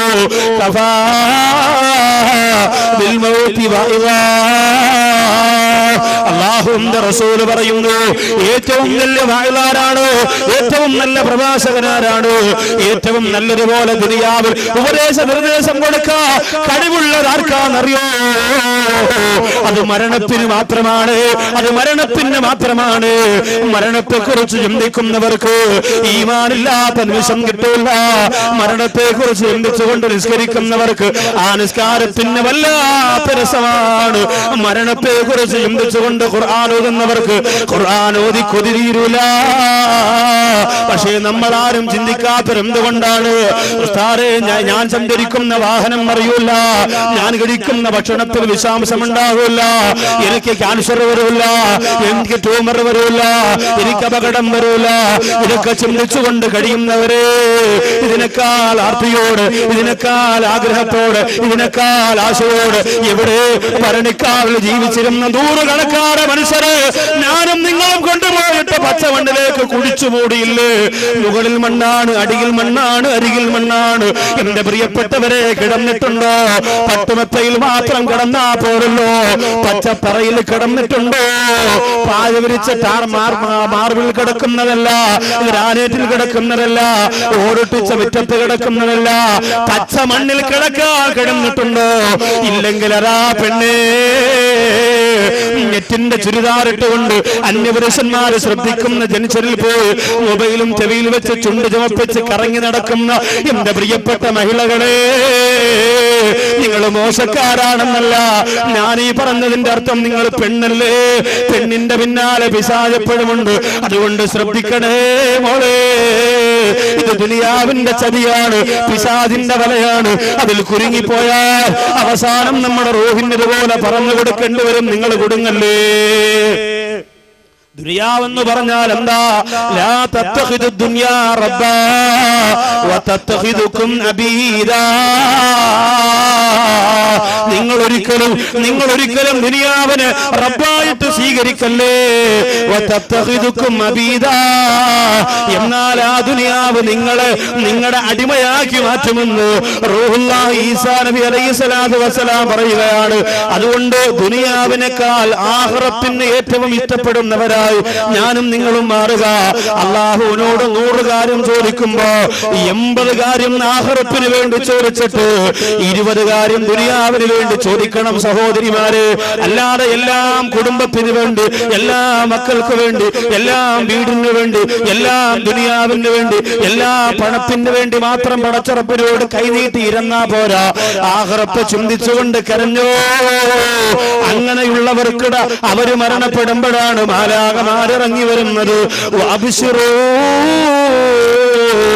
ബിൽ ജന്നത്തില്ലതീ കുന്തും തുഅദൂൻ.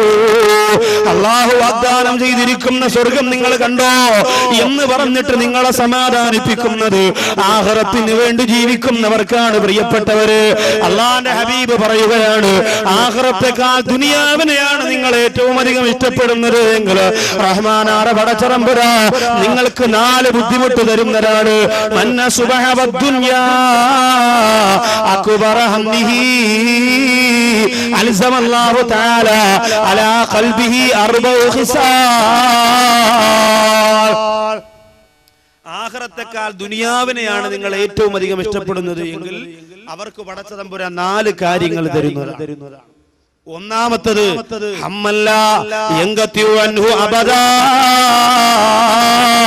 ഒരിക്കലും തീരാത്ത ദുഃഖം അല്ലാഹു അവന് കൊടുക്കുന്നതാണ്. ആഖിറത്തെക്കാൾ ദുനിയാവിനെ ഏറ്റവും അധികം ഇഷ്ടപ്പെട്ടാൽ ഒരിക്കലും തീരാത്ത ദുഃഖം അല്ലാഹു നമുക്ക് തരും. പണത്തിന്റെ പിന്നാലെ ഓടുന്നവന് ദുഃഖിക്കാനല്ലേ നേരമുള്ളൂ, സന്തോഷിക്കാൻ സമയമുണ്ടോ? തിരുവനന്തപുരത്ത് ഒരു കടയിൽ സാറേ ആ കടയ്ക്കകത്തിരുന്ന് നിങ്ങളൊന്ന് ദുആ ചെയ്യണമെന്ന് പറഞ്ഞുകൊണ്ട് കൊണ്ടുപോയി. ഇന്ന് അങ്ങനെയാണല്ലോ, എല്ലാവർക്കും ഉസ്താദിനെ കൊണ്ടാണ് എല്ലാം ഉദ്ഘാടനം ചെയ്യിപ്പിക്കുന്നത്. സിനിമാ നടന്മാരെ കൊണ്ടായിരുന്നു പഴയ കാലത്തൊക്കെ, ഇപ്പൊ അതൊക്കെ മാറി. ഉസ്താദുമാരൊക്കെ വേണമെന്നുള്ള ചിന്തയൊക്കെ ആയി. കള്ളന്മാരൊക്കെ കയറി എല്ലായിടത്തും പോയപ്പോൾ പള്ളിയിലെ മൊയിലാരെ വിളിക്കാത്തതുകൊണ്ടാണ് ആരാ പറഞ്ഞു, അന്ന് പോലും മൊയിലാക്കന്മാരൊക്കെ വിളിച്ചോടെ. ഒരു സ്ഥലത്ത് ആന ഉദ്ഘാടനം, മൊയിലാരെ ആന ഉദ്ഘാടനം, ഒരാളൊരു ആന വാങ്ങി. ഉസ്താദിനോട് പറയാം, ഉസ്താദെ നിങ്ങൾ ഇത് ഉദ്ഘാടനം ചെയ്യും. അത് പറഞ്ഞു, ഞാൻ താഴെ ഇന്ന് ആനയുടെ മുമ്പ് ഇന്ന് ഫാത്തിഹ ഓതാം. അത് പറ്റൂല, ആനയുടെ മണ്ടേ കയറി അത് നമുക്ക് പണി തരാനുള്ള ഫാത്തിഹയല്ലേ, അത് താഴെ ഒന്ന് ഉദ്ഘാടനം ചെയ്യും. ഒക്കെ നിങ്ങൾ ഉദ്ഘാടനം ആയിട്ട് സ്വീകരിച്ചാൽ മതി, ഇല്ലെങ്കിൽ എനിക്ക് ഉദ്ഘാടനം ചെയ്യാൻ സൗകര്യമില്ല. ഉസ്താദെ എന്നെ മണ്ടേ കയറി എന്നൊരു ഫാത്തിഹ ഓതുമ്പോൾ വറക്കത്തില്ല. സംഭവം വറക്കത്താണ്, പക്ഷെ ആനയ്ക്ക് അറിഞ്ഞൂടല്ലോ ഞാൻ മുസ്ലിയാർ വറക്കത്തുള്ള വലിയ മുസ്ലിയാരാണെന്ന് ആനയ്ക്കറിയില്ല. അതുകൊണ്ട് ഞാൻ താഴെ നിന്ന് മതി. ഇപ്പൊ നമ്മുടെ ഒരു പ്രിയപ്പെട്ട ഉസ്താദിനെ ലോറി ഉദ്ഘാടനത്തിൽ ഒരാളൊന്ന് വിളിച്ചതാ. പള്ളിയുടെ മുമ്പ് ലോറി കൊണ്ടിട്ട് ഉസ്താദെ ഷോറൂമിൽ നിന്ന് എടുത്ത് നേരെ ഞാൻ ഇവിടെ കൊണ്ടുവന്നു, ഇവിടെ നിന്നാണ് എന്റെ ഓട്ടം തുടങ്ങുന്നത്, നിങ്ങൾ തന്നെ ഇതിന് ഉദ്ഘാടനം ചെയ്യും. ഉസ്താദ് പറഞ്ഞു ശരി. ആ താക്കോലൊക്കെ കയ്യിൽ വെച്ചിട്ട് ബിസ്മില്ലാഹ് അപ്പൊ അയാൾ പറഞ്ഞു അത് പറ്റും, താക്കോലുള്ള ഊതിൽ മാത്രം പോരാ, നിങ്ങൾ കയറി ഇരുന്ന് ഒരു 2 കിലോമീറ്റർ ഓട്ടി. ഉസ്താദ് പറഞ്ഞു അല്ലാഹുവേ എടാ എനിക്ക് വണ്ടി ഓട്ടിക്കാനൊക്കെ അറിയാം, ലോറി ഒന്ന് ഞാൻ എങ്ങനെ. ഉസ്താദ് ശകലം 1 കിലോമീറ്റർ കൊണ്ട് എന്റെ ആഗ്രഹം കൊണ്ടല്ലോ എടാ വേണ്ടടാ അത് ശരിയാകും. സാറേ എത്ര ദൂരത്തുനിന്ന് ഞാൻ എന്ത് ആഗ്രഹത്തോടുകൂടി വന്നതാന്ന് അറിയാം, നിങ്ങൾ തന്നെ ഇത് 1 കിലോമീറ്റർ ഓടിക്കണം പ്ലീസ് ഉസ്താദ്, നിങ്ങൾ ഫാത്തിഹ ഓതിയാലും കുഴപ്പമില്ല, നിങ്ങൾ ഓടിച്ചാ. അപ്പൊ അങ്ങനെ കയറി ഇരുന്ന് താക്കോല് കൊടുത്തു. ഉസ്താദ് ബിസ്മില്ലാഹിർ റഹ്മാനിർ റഹീം ഫാത്തിഹ ഓതിയിട്ട് താക്കോലേറ്റ് സ്റ്റാർട്ട് ചെയ്ത് നോക്കിയാൽ 3 മതിൽ മൊത്തം അങ്ങ് പോയി. ഒന്ന് പള്ളിയിലത്, 2 അപ്പുറത്തെ ഖദീജാത്ത വെറുതെ ഇവിടെ പള്ളിക്കാർ ഉസ്താദ് ആയതുകൊണ്ട് ചിലപ്പോൾ ക്ഷമിക്കുമെന്ന് വിചാരിക്കും. ഖദീജാത്ത എന്ത് ചെയ്യും?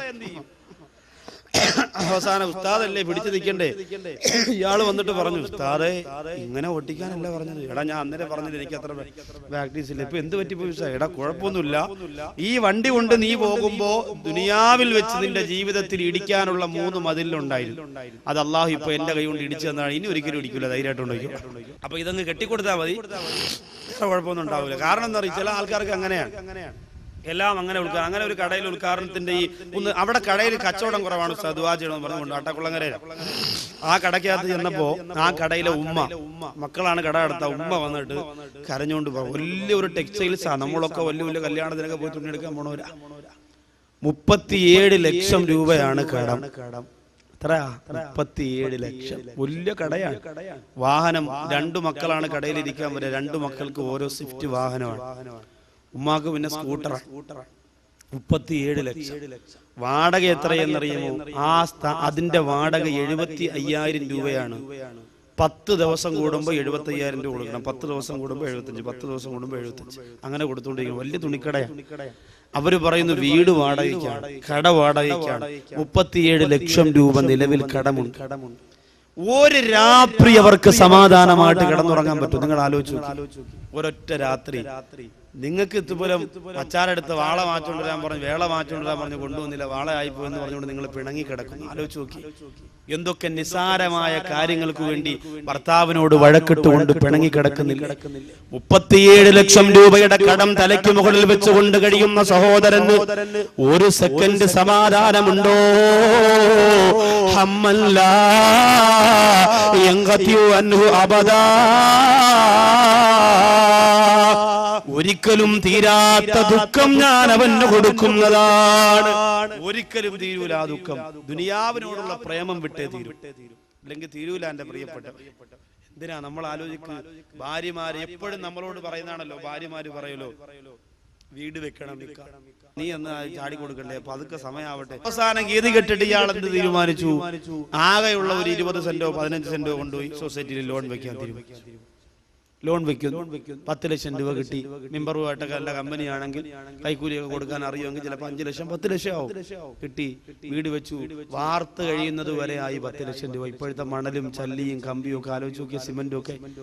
അങ്ങനെ വാർത്ത് കഴിയുമ്പോ ഈ 50 ലക്ഷം രൂപ 10 ലക്ഷം രൂപ കഴിഞ്ഞു.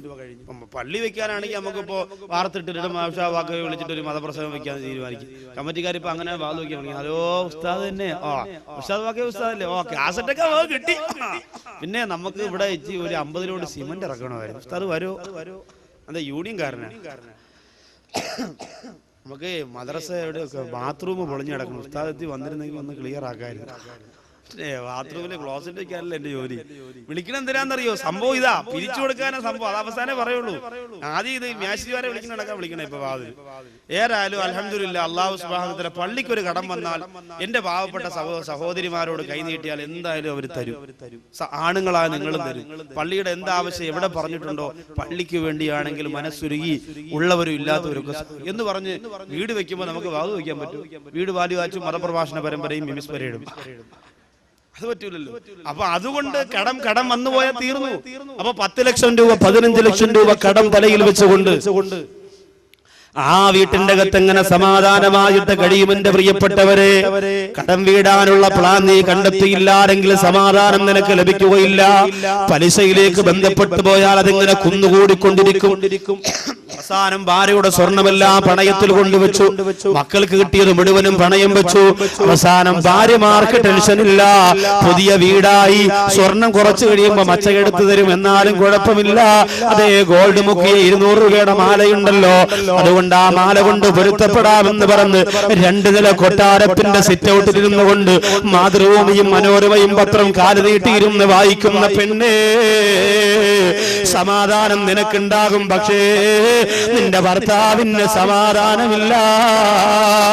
അടുത്ത ആഴ്ച അവിടെ 10,000, അതിന്റെ അടുത്ത ആഴ്ച ഇവിടെ 50,000, അടുത്ത മാസം അവിടെ 1 ലക്ഷം, ഞാൻ എവിടെ പോകുമെന്ന് പറഞ്ഞ് ഭ്രാന്ത് പിടിച്ചുകൊണ്ട് വരക്കം പായുമ്പോ അമ്മല്ല എങ്കതിയു അൻഹു അബദാ. ഫാത്തിമ ബീവി റളിയല്ലാഹു അൻഹയ്ക്ക് വീടുണ്ടായിരുന്നു. അല്ലാഹു സുബ്ഹാനഹു വ തആല ആ മഹദിയുടെ ബറക്കത്ത് കൊണ്ട്, നമ്മുടെ ആ മഹദിയുടെ പേര് പറഞ്ഞ ചരിത്രം പറയുന്ന മജ്‌ലിസിന്റെ പോരിശ കൊണ്ട് അല്ലാഹു നമ്മുടെ കുടുംബത്തിൽ ബറക്കത്ത് തരട്ടെ. ഫാത്തിമ ബീവി റളിയല്ലാഹു അൻഹയുടെ വീടിന്റെ വലിപ്പം എത്രയാ? ആ വീട് എങ്ങനെയാണ് എന്റെ പ്രിയപ്പെട്ടവരെ ഉണ്ടാക്കിയത്? ചരിത്രം ഒരുപാട് വിശാലമാണ്. നാളെ തട്ടത്തുമല മുസ്ലിം ജമാഅത്തിൽ ഞാൻ വാല് പറയുന്നത് മഹദി ഫാത്തിമ മഹിളകൾക്കൊരു മാതൃക എന്ന വിഷയമാണ്. ആ ഫാത്തിമ ബീവി റളിയല്ലാഹു തആല അൻഹയ്ക്ക് വീടില്ല. അല്ലാഹുവിന്റെ ഹബീബിന്റെ അടുത്തേക്ക് പറഞ്ഞു വിടുന്നു അലി റളിയല്ലാഹു അൻഹു. ചെന്ന് ചോദിക്കു, ഫാത്തിമ, സമ്പന്നരാണ് എത്ര സഹാബികളാണ് നിന്നെ നിക്കാഹ് ചെയ്യാൻ വേണ്ടി കാത്തിരുന്നത്? അവർക്കൊന്നും കൊടുക്കാറ് അല്ലാഹു നിന്നെ എനിക്ക് തന്നല്ലോ. അന്ന് മുതൽ നീ പട്ടിണി ആണല്ലോ, നിനക്ക് കിടക്കാടമില്ലല്ലോ. അതുകൊണ്ട് ഫാത്തിമ,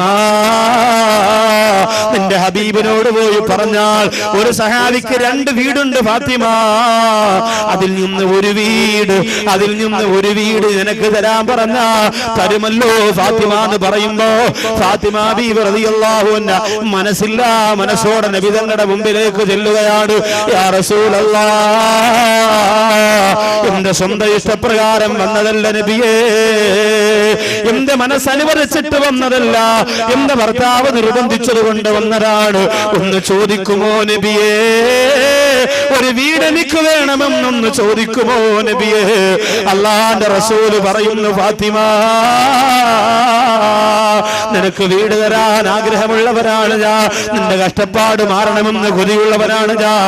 പക്ഷേ ഫാത്തിമ, വേറൊരാളുടെ മുന്നിൽ പോയി ചോദിക്കാൻ ലജ്ജ എന്നെ അനുവദിക്കുന്നില്ല എന്ന് മദീനയുടെ മണലാരണ്യത്തിന്റെ മണവാളന്റെ മാധുര്യവും മുഴുവനും സ്വീകരിച്ചുകൊണ്ട് കിടന്നുറങ്ങുന്ന പുണ്യവാൻ നബി മുഹമ്മദ് മുസ്തഫ, കല്ലുകൾ പോലും മലകൾ പോലും ആ നബി തങ്ങളുടെ മുമ്പ് വന്നിട്ട് പറഞ്ഞില്ലേ, നബിയെ നിങ്ങൾ സ്വർണമാകട്ടെയോ നബിയെ, അങ്ങയുടെ ബുദ്ധിമുട്ട് മാറാൻ, അങ്ങയുടെ കഷ്ടപ്പാട് മാറാ, ഞങ്ങളെല്ലാ സ്വർണ്ണക്കട്ടികളായി മാറട്ടെയോ എന്ന് പർവ്വതങ്ങൾ വരെ നബി തങ്ങളോട് ചോദിച്ചില്ലേ?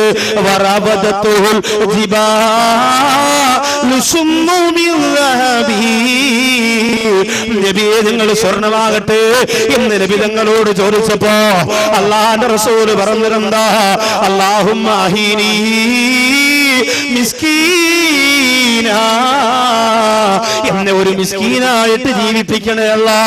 നോക്കണേ എന്റെ പ്രിയപ്പെട്ടവര്, ഞാനും നിങ്ങളും പണമുണ്ടാക്കണ്ട എന്നല്ല, വീട് വെക്കണ്ട എന്നല്ല, പക്ഷേ വീടിന് വേണ്ടി പ്രേമം വെച്ചുകൊണ്ട് 10, 30, 40 ലക്ഷം രൂപയുടെ കടത്തിലേക്ക് ചെന്ന് വീണാൽ അത് വീടാനുള്ള വഴി കാണണേ. പണക്കാര് പല കോമാളിത്തരങ്ങളും നാട്ടിൽ കാണിക്കും, പക്ഷേ അത് കണ്ടിട്ട് തുള്ളാതിക്കല്ലേ പെണ്ണേ. നമ്മുടെ ഭാര്യമാർക്കൊരു കുഴപ്പമുണ്ട്, എന്തെന്നറിയോ? എല്ലാം കൂടിയത് മാത്രമേ നോക്കുകയുള്ളൂ, എല്ലാം കൂടിയതേ നോക്കൂ. തുണിക്കടയിൽ ചെന്നാൽ ഏറ്റവും കൂടിയതേ ഒരു തുണി എടുക്കുള്ളൂ. അതുകൊണ്ട് അവരെ കൊണ്ടുപോകാതെ നമ്മൾ തന്നെ എടുത്തുകൊണ്ട് കൊടുക്കലാ നല്ലത്. നിങ്ങൾ ആലോചിക്കുക, നിങ്ങൾ ഒരു കടയിൽ പോയിട്ട് നല്ല ഒരു സാരി വാങ്ങി അല്ലെങ്കിൽ ഒരു പർദ്ദ വാങ്ങി ഭാര്യയ്ക്ക് കൊണ്ട് കൊടുത്തേ, ഭാര്യയ്ക്ക് ഭയങ്കരമായിട്ട് ഇഷ്ടപ്പെടും. ഭാര്യയും കൊണ്ടുപോയാലോ നിങ്ങൾ വാങ്ങിച്ചുകൊണ്ട് കൊടുത്തതിന്റെ 100 ഇരട്ടി ഭംഗിയുള്ളത് കണ്ടാലും ഇത് കൊള്ളൂല, അതടിക്കും മച്ചാ, ഇത് കൊള്ളൂല, അതടിക്കും മച്ചാ എന്ന് പറഞ്ഞാൽ എല്ലാം വാരിപ്പൊരുത്തിട്ട് അവസാനം കടയിൽ നിൽക്കുന്നവർ പറയോ, ഇന്ന് നേരം വെളുക്കും മിക്കവാറും. ഈ പണക്കാര് കാണുന്ന കണ്ടിട്ട് നമ്മൾ, എന്റെ പ്രിയപ്പെട്ടവർ, പണമുള്ളവർ എന്ത് കോലവും ദുനിയാവിൽ കാണിക്കും. ഒരു കല്യാണത്തിന് വേണ്ടി പോയി, സുബ്ഹാനല്ലാഹ്, അങ്ങനെ അപൂർവമാണ് കല്യാണത്തിന് പോകൽ. നിർബന്ധിച്ചത് കൊണ്ട് ഒന്ന് പോകാമെന്ന് കരുതി ഹജ്ജിനൊക്കെ വന്ന ഒരു സഹോദരൻ. അപ്പൊ ആ സഹോദരൻ പറഞ്ഞു, എന്തായാലും വരണം, ഇളാപ്പാട മോളോ കൊച്ചാപ്പാട മോനോ ആരൊക്കെയാ. അങ്ങനെ ആ കല്യാണത്തിന് വേണ്ടി രേവതി ഓഡിറ്റോറിയത്തിൽ ചെന്നു. ഓഡിറ്റോറിയത്തിന്റെ അകത്തൊരു ആർച്ച് സ്പെഷ്യലായിട്ട് ഈ കുടുംബക്കാരുടെ പൈസ വാങ്ങിച്ച് ചെയ്തിരിക്കുകയാണ്. ഓഡിറ്റോറിയത്തിൽ ഇപ്പൊ നടത്തുന്ന കുഴപ്പമൊന്നുമില്ല, ചിലപ്പോൾ വലിയ കൂടിയ ആൾക്കാരാകുമ്പോൾ ഒരുപാട് ജനം വരും, അവർക്ക് സുഭിക്ഷമായ ഭക്ഷണം കൊടുക്കണം. അപ്പൊ അതുകൊണ്ട് അതിനുള്ള ഓഡിറ്റോറിയം വേണ്ടി വരും. പക്ഷെ അവിടെ എന്താ സംഭവം? ആ ഓഡിറ്റോറിയത്തിന്റെ ആർച്ചിന്റെ ഫ്രണ്ടിൽ ഒരു 20, 26, 27 വയസ്സ് വരുന്ന 2 മതയാനകളെ പെയിന്റ് അടിച്ച് നിർത്തി. മതയാന എന്ന് പറഞ്ഞാൽ ആരാ? 2 സഹോദരിമാര് വെളുവെളാന്ന് പറഞ്ഞ പെയിന്റൊക്കെ അടിച്ച് വെള്ള സാരിയിൽ ചുവന്ന ബാർഡർ അതൊക്കെ എടുത്ത് ഇങ്ങനെ നിൽക്കുന്നത്. ആ ചിലപ്പോ ബിൽക്ക മുസ്ലിയാരെ, ഞാൻ പറഞ്ഞു ബിൽക്ക മുസ്ലിയാരല്ല, നൗഷാദ് മുസ്ലിയാർ. അങ്ങനെ ബിൽക്ക മുസ്ലിയാരെ സ്വീകരിക്കാൻ വേണ്ടി 2 പേരെ അവിടെ അപ്പുറം നിർത്തിയിരിക്കുകയാണ്, ബിൽക്ക മുസ്ലിയാർ. എന്നിട്ടോ ഉസ്താദൊക്കെ എത്ര മനോഹരമായിട്ട് പറഞ്ഞതാ, ബിരിയാണി വേണ്ടവർ പോകണേ തെക്കോട്ട്, നെച്ചോറ്റിനാഗ്രഹമുള്ളവർ വടക്കോട്ട്, വെറും ചോറ് കറിയും പ്രഥമനും കിഴക്കോട്ട്, കൈ കഴുകുവാൻ പോകേണ്ടരാ താഴോട്ട്. അല്ലാഹു മഹാനുഭാവന്റെ ഖബർ വിശാലമാക്കി കൊടുക്കട്ടെ. പോയിട്ടുണ്ടോ? അടുത്ത ഖബർ പോയിട്ടുണ്ടോ? സിയാറത്തിന് നേരമുണ്ടോ? 1-2 പേരെങ്കിലും തലകുലുക്കി അല്ലാഹു അവർക്ക് ഹിദായത്ത് ഉറപ്പിച്ചു കൊടുക്കട്ടെ. നല്ല സ്ഥലമാണ്. നമ്മളിങ്ങനെ എത്രയോ മക്ബറകൾ പോകുന്നുണ്ട്, എത്രയോ മക്കാമുകൾ പോകുന്നുണ്ട്. തഴവ ഉസ്താദിന്റെ മക്കാമിൽ ചെന്നിട്ട് അൽ ഫാത്തിഹ, അവിടെ പോയി ഒരു ഫാത്തിഹ ഓതി ഉസ്താദിന് വേണ്ടി ദുആ ചെയ്തിട്ട് ഇറങ്ങി വന്ന് മനസ്സിനൊരു സമാധാനമാണ്. അത് ആരാ അവിടെ കിടക്കണ? ഇൽമിന്റെ നിറകുടവാണ്. അസ്റായിൽ വരുന്ന സമയത്ത് വരെയും കിതാബ് കയ്യിൽ വെച്ചുകൊണ്ടിരുന്ന മഹാനാണ്. ആലോചിക്കണം, വലിയ മഹാനാണ്, ഒരിക്കലും മോശമല്ല. അള്ളാഹു ആ മഹാന്റെ മദ്ഹ് പേര് പറഞ്ഞതിന്റെ പൊരിച്ചുകൊണ്ടെന്നത് നമ്മുടെ ദുആ അല്ലാഹു സ്വീകരിക്കട്ടെ. അവരൊന്നും മോശക്കാരല്ല പ്രിയപ്പെട്ടവരെ. അവരൊക്കെ പഠിച്ച ഇൽമിന്റെ കടലാസിന്റെ ഒരു വരി 100 കൊല്ലം ബാക്കി ജീവിച്ചിരുന്നാലും പഠിക്കാൻ പറ്റില്ല. അവരൊക്കെ വലിയ മഹാനുഭാവന്മാരാണ്. ദുനിയായ ഇൽമു വരെ അള്ളാഹു കൊടുത്തിട്ടുള്ള മഹാനുഭാവനാണ്. അള്ളാഹു അദ്ദേഹത്തിന്റെ ഗുരുത്വവും പൊരുത്തവും പാവപ്പെട്ട ഒന്നിനും കൊള്ളാത്ത നമുക്ക് തന്ന അള്ളാഹു അനുഗ്രഹിക്കുമാറാകട്ടെ. അങ്ങനെ നമ്മെ അള്ളാഹു നന്നാക്കുമാറാകട്ടെ. അവരുടെയൊക്കെ നഷ്ടം ഒരു വല്ലാത്ത നഷ്ടം തന്നെ. അതുകൊണ്ട് തന്നെ പ്രിയപ്പെട്ടവരെ, പണക്കാര് പല കോലങ്ങളും കാണിക്കും. 3 കോടി രൂപയുടെ കല്യാണം പെരുമ്പാവൂരിൽ ഒരു വലിയ സമ്പന്നനായ മനുഷ്യൻ മുസ്ലിം സഹോദരൻ നടത്തിയതാ. 3 കോടി രൂപ ഭക്ഷണത്തിന് മാത്രം. തലേ ദിവസം NG ശ്രീകുമാറിന്റെ ഗാനമേള, കല്യാണത്തിന്റെ എരഞ്ഞോളി മൂസാര ഗാനമേള. ഒരു മാമ പറഞ്ഞത്, എരഞ്ഞോളി മൂസായെ കുറിച്ച് ഒരുപാടൊന്നും പറയണ്ട, ആള് ഉണങ്ങിയിരുന്നാലും ഉള്ളത് കാതലാണ്. ആരാ നമ്മൾ ഓർത്തു നോക്കി? ഇതൊക്കെ നമ്മുടെ നാട്ടിൽ നടക്കുമ്പോ കൂലിവേല കഴിഞ്ഞു മടങ്ങി വരുന്ന ഭർത്താവിനോട് മോളെ നിക്കാഹിന്റെ കാര്യം പറഞ്ഞ് സങ്കടം പറയുന്ന ഉമ്മ, 50,000 രൂപ പോലും കടം വാങ്ങാൻ നിവർത്തിയില്ലാതിരിക്കുന്ന ഭർത്താവിനെ കൊണ്ട് ആഡംബരത്തിന്റെ കല്യാണം നടത്തിക്കാൻ 10 ലക്ഷം രൂപ മറിക്കാൻ നിർബന്ധിക്കുന്ന ഉമ്മ, അവസാനം ഇതെവിടെ കൊണ്ടുപോയി തീർക്കും? എന്റെ പ്രിയപ്പെട്ടവരെ, മോളെ കല്യാണം നടത്തിയിട്ട് വീട് വെച്ചിട്ട് ലക്ഷക്കണക്കിന് രൂപയുടെ കടത്തിൽ മുങ്ങിപ്പോറ എത്രയോ ഉപ്പമാരുണ്ട്, എത്രയോ കുടുംബമുണ്ട്. അള്ളാഹു നമ്മെ കടബാധ്യതയിൽ നിന്ന് പരിപൂർണമായി മരിക്കാനുള്ള ഭാഗ്യം അള്ളാഹു തരട്ടെ. അതുകൊണ്ട് പണക്കാര് പലതും പറയും, പക്ഷേ അത് കണ്ടിട്ട് നമ്മൾ ചാടല്ലേ. ഭർത്താവിന്റെ വരുമാനം പറഞ്ഞ്, മക്കളുടെ വരുമാനം പറഞ്ഞ് മാത്രം ചിലവിന് നേതൃത്വം കൊടുക്കണം സഹോദരിമാരെ. അതുകൊണ്ട് വിഷയത്തിലേക്ക് മടങ്ങി വരട്ടെ. നിങ്ങൾ ഈ ദുനിയാവിന്റെ ചതിയിൽ പെടല്ലേ. ആഖിറത്തേക്കാ ദുനിയാവിനെ ഇഷ്ടപ്പെട്ടു പോയ 4 ദൂഷ്യമാണ്. അതിലൊന്നെന്തെന്നറിയോ? ഹമ്മല്ലാ യൻഖതിഉ അൻഹു അബദാ. രണ്ടാമത്തെ അല്ലാഹുവിന്റെ റസൂല് പറയുന്നു, വസുലല്ലാ യതഫറഉ മിൻഹു അബദാ. ഒരിക്കലും തീരാത്ത ജോലിയാണ്. എന്നും ജോലിയായിരിക്കും. സുഖിക്കാനുള്ള യോഗമില്ല, സന്തോഷിക്കാനുള്ള സമയമില്ല. ജോലി ചെയ്യുക, പണമുണ്ടാക്കുക, ജോലി ചെയ്യുക, പണമുണ്ടാക്കുക. അങ്ങനെ രാപകലില്ലാതെ ജോലി ചെയ്ത് സുഖമറിയാറ്, സന്തോഷമറിയാറ്, സന്തോഷത്തിൽ ജീവിതത്തിന്റെ ഒരല്പം നിമിഷം പോലും സന്തോഷിക്കാറ് പൊട്ടിക്കരഞ്ഞുകൊണ്ട് മരിക്കേണ്ടി വരും. ഇതാണ് രണ്ടാമത്തെ ദൂഷ്യം. മൂന്നാമത്തത് അമലല്ലാ യബ്ലഗു ഇലാഹു അബദാ. ഒരിക്കലും അവസാനിക്കാത്ത ആർത്തിയെ അല്ലാഹു നിനക്ക് തരുന്നതാണ്. ഒരിക്കലും അവസാനിക്കാത്ത ആർത്തി അല്ലാഹു നിനക്ക് തരുന്നതാണ്. എന്നാൽ എന്റെ പ്രിയപ്പെട്ടവരെ, ഒരു വിശ്വാസിക്ക് ആർത്തി ഉണ്ടാവുകയില്ല. സഹോദരിമാരിങ്ങനെ ഒന്നിന് പിറകെ ഒന്നായി ആഗ്രഹിക്കുന്നവരെന്തെന്നറിയോ? പെണ്ണെ നിന്നെ പടച്ചതുപോലും സ്വർഗത്തിലാണ്, പെണ്ണെ നിന്നെ പടച്ചതുപോലും സ്വർഗത്തിലാണ്. ആന്നെ പടച്ചത് സ്വർഗത്തിലല്ല, പടച്ചിട്ട് സ്വർഗത്തിൽ കിടത്തിയതാണ്. ആദം നബി അലൈഹി സ്വലാമിനെ അല്ലാഹു സ്വർഗത്തിൽ വെച്ചല്ല പടച്ചത്, വെളിയിൽ വെച്ച് പടച്ചിട്ട് സ്വർഗത്തിനകത്തേക്ക് കടത്തി അവിടെ നിന്ന് സ്വർഗത്തിന്റെ പല വർഗ്ഗങ്ങളൊക്കെ കഴിച്ച് നല്ല ആഫിയത്തൊക്കെ ശരീരത്തിനുണ്ടായി നല്ല ഭക്ഷണമൊക്കെ കഴിച്ചപ്പോ ആദം നബി അള്ളാഹുവിന്റെ അടുത്ത് പറഞ്ഞു, ഒരു ലേഡി കൂടി ഉണ്ടെങ്കിൽ സെറ്റപ്പായിരുന്നല്ലേ. ആദം നബിയുടെ ഭാഷയിൽ പറഞ്ഞു, ഞാൻ എന്റെ ഭാഷയിൽ പറഞ്ഞു, ഒരു പെണ്ണ് വേണം പടച്ചോനെ. വെറുതെ ഈ സ്വർഗത്തിൽ ഇത്രയും ചാപ്പാടുണ്ട്, അതുണ്ട്, ഇതുണ്ടെന്ന് പറഞ്ഞിട്ട് കാര്യമില്ലല്ലോ. പെണ്ണും കൂടെ ഉണ്ടെങ്കിലല്ലേ ഒരു. അങ്ങനെ അള്ളാഹു സ്വർഗത്തിനകത്ത് ഹവ്വാ ബീവിയെ പടച്ചു കൊടുത്തു. അതോടുകൂടി പെണ്ണിന്റെ ശല്യം കാണാൻ രണ്ടും പുറത്തായി. പെണ്ണിനെ സ്വർഗത്തിലാണ് അള്ളാഹു പടച്ചത്. അതുകൊണ്ട് ഒരു കുഴപ്പമുണ്ടെന്നറിയോ? നല്ല ഏത് കടയുടെ മുമ്പിലേക്ക് വലിക്കാവോ, ഒന്ന് ചവിട്ട് വെക്കുക, നല്ല ചുരിദാർ ഉടനെ ഭർത്താവ് പറയും, നിന്നെ കുഴിച്ചാക്കാൻ 100 എണ്ണം വീട്ടിനകത്തില്ലേടി. എന്നാലും കുഴപ്പമില്ല വെച്ചാ വാങ്ങണ്ട, ഒന്ന് തൊട്ട് നോക്കിയിട്ട് നമുക്ക് പോവാം, പെട്ടെന്ന് പോവാം. വാങ്ങൊന്നും വേണ്ട, ഒന്ന് നോക്കിയിട്ട് അപ്പോഴേ നമുക്ക് പോവാം. സഹോദരിമാരെങ്ങനെയാണ്? ഭർത്താവ് മരിച്ചാലും കരയൂല, വാപ്പ മരിച്ചാലും കരയൂല. ആകെ കരയുന്നത് എപ്പോഴാ? കടുകിട്ട് വെക്കുന്ന ടിന്ന് പൊട്ടിപ്പോയാ, എന്റെ ടിന്ന് പൊട്ടിയടേ. കാരണം മഞ്ഞ ഇടുന്ന ടിന്ന്, കടുകിട്ട് വെക്കുന്ന ടിന്ന്, ഇതൊക്കെ അവർക്ക് വലിയ ഇഷ്ടമാണ്. അതൊക്കെ വലിയ അലങ്കാരമായിട്ട് അതൊക്കെ പൊട്ടിപ്പോയാൽ അവർക്ക് സഹിക്കാൻ പറ്റില്ല. ഇങ്ങനെ ഭംഗിയുള്ള വസ്തുക്കൾ, ആഡംബരമുള്ള വസ്തുക്കൾ, ഇതിനോട് വലിയ താല്പര്യം. അത് എന്നും അങ്ങനെ തന്നെയാണ്, എപ്പോഴും അങ്ങനെ തന്നെയാണ്.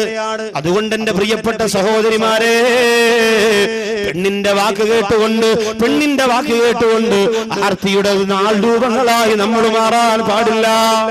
അപ്പോ ആർത്തി വരും. ഒരു വിശ്വാസിക്ക് ഒരിക്കലും ആർത്തി ഉണ്ടാവുകയില്ല. അതിന് തെളിവെന്തെന്നറിയോ? നബി സല്ലല്ലാഹു അലൈഹി വസല്ലമ തങ്ങളുടെ മുമ്പിലേക്ക് അവിശ്വാസിയായ ഒരു മനുഷ്യൻ വന്നിട്ട് പറയുന്നു, യാ റസൂലല്ലാഹ്,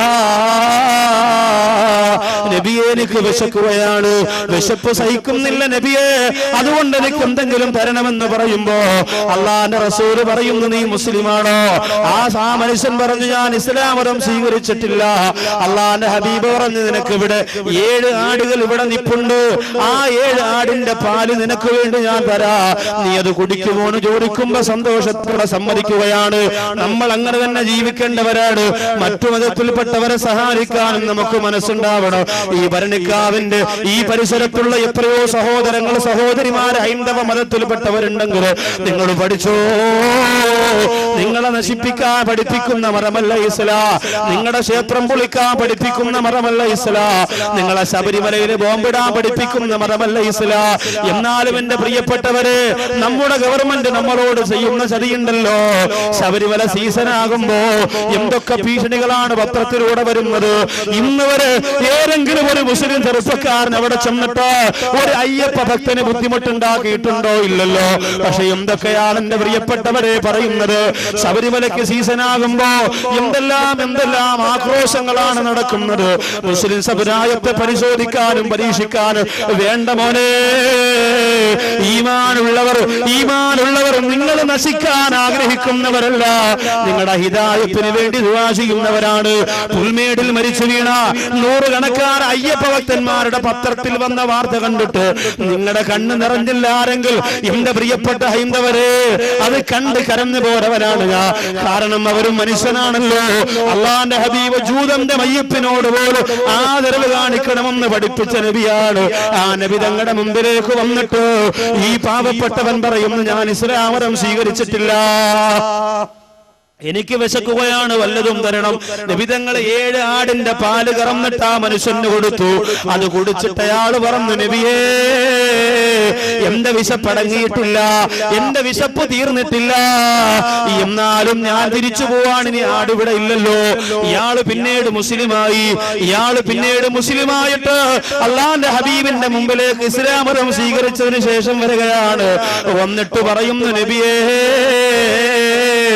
മുമ്പ് ഞാനിവിടെ വന്നിട്ടുണ്ട് നബിയേ, അന്ന് എനിക്കുണ്ടായിരുന്ന വിശപ്പിനേക്കാൾ ഒരുപാട് വിശപ്പ് എനിക്ക് ഇപ്പോഴുണ്ട് നബിയേ, അതുകൊണ്ട് എനിക്ക് പഴയതുപോലെ നിങ്ങൾ പാല് തരുമോ എന്ന് ചോദിക്കുമ്പോ അള്ളാന്റെ റസൂൽ പറയുകയാണ്, വിഷമിക്കണ്ട, അന്ന് 7 ആടിനെ കറന്നു തരാനേ പറ്റിയോളെങ്കിൽ ഇന്ന് 70 ആടിന്റെ പാല് വേണമെങ്കിലും കറന്നു തരാനുള്ള സംവിധാനം, സൗകര്യം എന്റെ സഹാബത്തിനുണ്ട്, അതുകൊണ്ട് സങ്കടപ്പെടണ്ടെന്ന് പറഞ്ഞ് ഓരോ ആടിനെ ഇതാ കറക്കാൻ തുടങ്ങി. 1ാമത്തെ ആടിനെ കറന്നുകൊണ്ട് പാല് കൊണ്ടുവന്ന സഹോദരന്റെ കയ്യിലേക്ക് കൊടുക്കുമ്പോ പകുതി പാല് കുടിച്ചിട്ട് അയാള് പറയുന്നു, മതി നബിയേ, എന്റെ വിശപ്പ് തീർന്നു നബിയേ. അള്ളാന്റെ റസൂൽ ചോദിച്ചു, എന്ത് നിന്റെ വിശപ്പ് തീർന്നു പോയതെന്ത്? അന്ന് വന്നതിനേക്കാളും വിശപ്പോടുകൂടിയാണല്ലോ വന്നത്, എന്നിട്ടെന്ത് ഇപ്പൊ വിശക്കുന്നില്ല എന്ന് ചോദിക്കുമ്പോ ആ സഹോദരൻ പറയുന്നു, നബിയേ, എന്തെന്ന് എനിക്കറിയില്ല. അള്ളാന്റെ ഹബീബ് പറഞ്ഞു, നീ ആ പാല് കുടിക്കുന്നതിന് മുമ്പ് നിന്റെ ചുണ്ടോട് ചേർത്ത് വെച്ചോ ബിസ്മില്ലാഹ് റഹ്മാനിർ റഹീം എന്ന് പറഞ്ഞില്ലേ, അതിന്റെ ബറക്കത്താണ്. അവിശ്വാസികൾക്കത് പറയാനുള്ള യോഗമില്ലല്ലോ. അവിശ്വാസികൾക്ക് അൽഹംദുലില്ലാഹ് പറയാനുള്ള യോഗമില്ലല്ലോ. അവിശ്വാസികൾക്ക് ഭക്ഷണം കഴിക്കുമ്പോ ബിസ്മില്ലാഹിർ റഹ്മാനിർ റഹീം എന്ന് പറയാൻ കഴിയില്ലല്ലോ. അതിന് അല്ലാഹു എന്നെയും നിങ്ങളെയും തിരഞ്ഞെടുത്തില്ലേ, അത് നമ്മുടെ ജീവിതത്തിന്റെ ബറക്കത്താണ്. അത് പറയാൻ പോലും സമയമില്ല നമുക്ക്, അതൊന്നും ഉച്ചരിക്കാൻ പോലും നേരമില്ല നമുക്ക്. എന്റെ പ്രിയപ്പെട്ടവരെ, വേണ്ട ആ വിസ്മയോടുകൂടി ജീവിച്ചത് കൊണ്ടല്ലേ ഫാത്തിമ ബീവി റളിയല്ലാഹു തആല അൻഹ ആർത്തി വരാത്തത്? എന്തുകൊണ്ടാണ്? വഫാത്തിന്റെ വേളയിൽ അലി റളിയല്ലാഹു തആല അൻഹു ചോദിക്കുന്നു, ഫാത്തിമ, നീ ഒരുപാട് പട്ടിണി കിടന്നിട്ടുണ്ടല്ലോ, ഒരുപാട് കഷ്ടപ്പാട് സഹിച്ചിട്ടുണ്ടല്ലോ, അതെല്ലാം ഞാൻ ഭർത്താവായി വന്നതുകൊണ്ടാണെന്ന് നബി തങ്ങളോട് പരാതി പറയല്ലേ ഫാത്തിമ. ആ സമയത്ത് ഫാത്തിമ ബീവി റളിയല്ലാഹു അൻഹ കൊടുത്ത മറുപടി എന്തെന്നറിയോ? ഉടുതുണിക്കും മറുതുണിയില്ലാതെ കിടന്നവളാണ് ഫാത്തിമ. എന്റെ പ്രിയപ്പെട്ടവരെ, ജോലി ചെയ്ത് കൈയുടെ രക്തം പൊട്ടിവടുക്കിയവളാണ് ഫാത്തിമ. ഇന്ന് വീട്ടിന്റെ അകത്തില്ലാത്ത ഉപകരണമുണ്ടോ സഹോദരിമാരെ? ഇന്ന് നീ പറയുന്നതല്ല, നിന്റെ കൺവട്ടപ്പ് കൊണ്ടുതരുന്ന ഭർത്താക്കന്മാരല്ലേ. വാഷിംഗ് മെഷീൻ വേണോ, മിക്സി വേണോ, ഗ്രൈൻഡർ വേണോ, ഫ്രിഡ്ജ് വേണോ, കറണ്ടിലെ അടുപ്പ് വേണോ, എന്ത് വേണമെങ്കിലും നീ ഒന്ന് മൂളിയാ മതി, നിന്റെ മുമ്പിലേക്ക് നിന്റെ ഭർത്താവ് കൊണ്ടുതരൂലേ.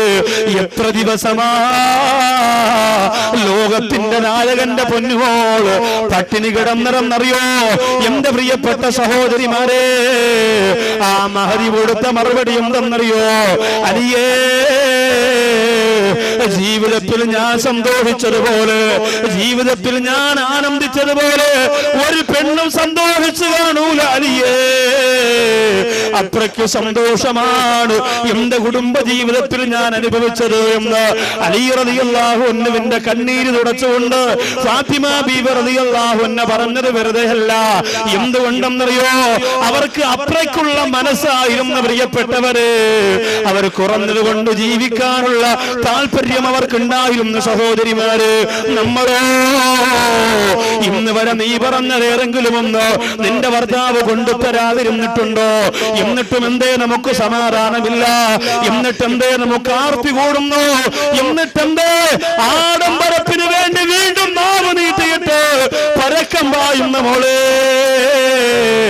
അതുകൊണ്ടാണ് റൂഹ് വിളിച്ചു പറയുന്നത്, ലാ തഗുറന്നകുമുദ് ദുനിയാ, ഈ ദുനിയാവ് നിങ്ങളെ ചതിക്കാതിരിക്കട്ടെ.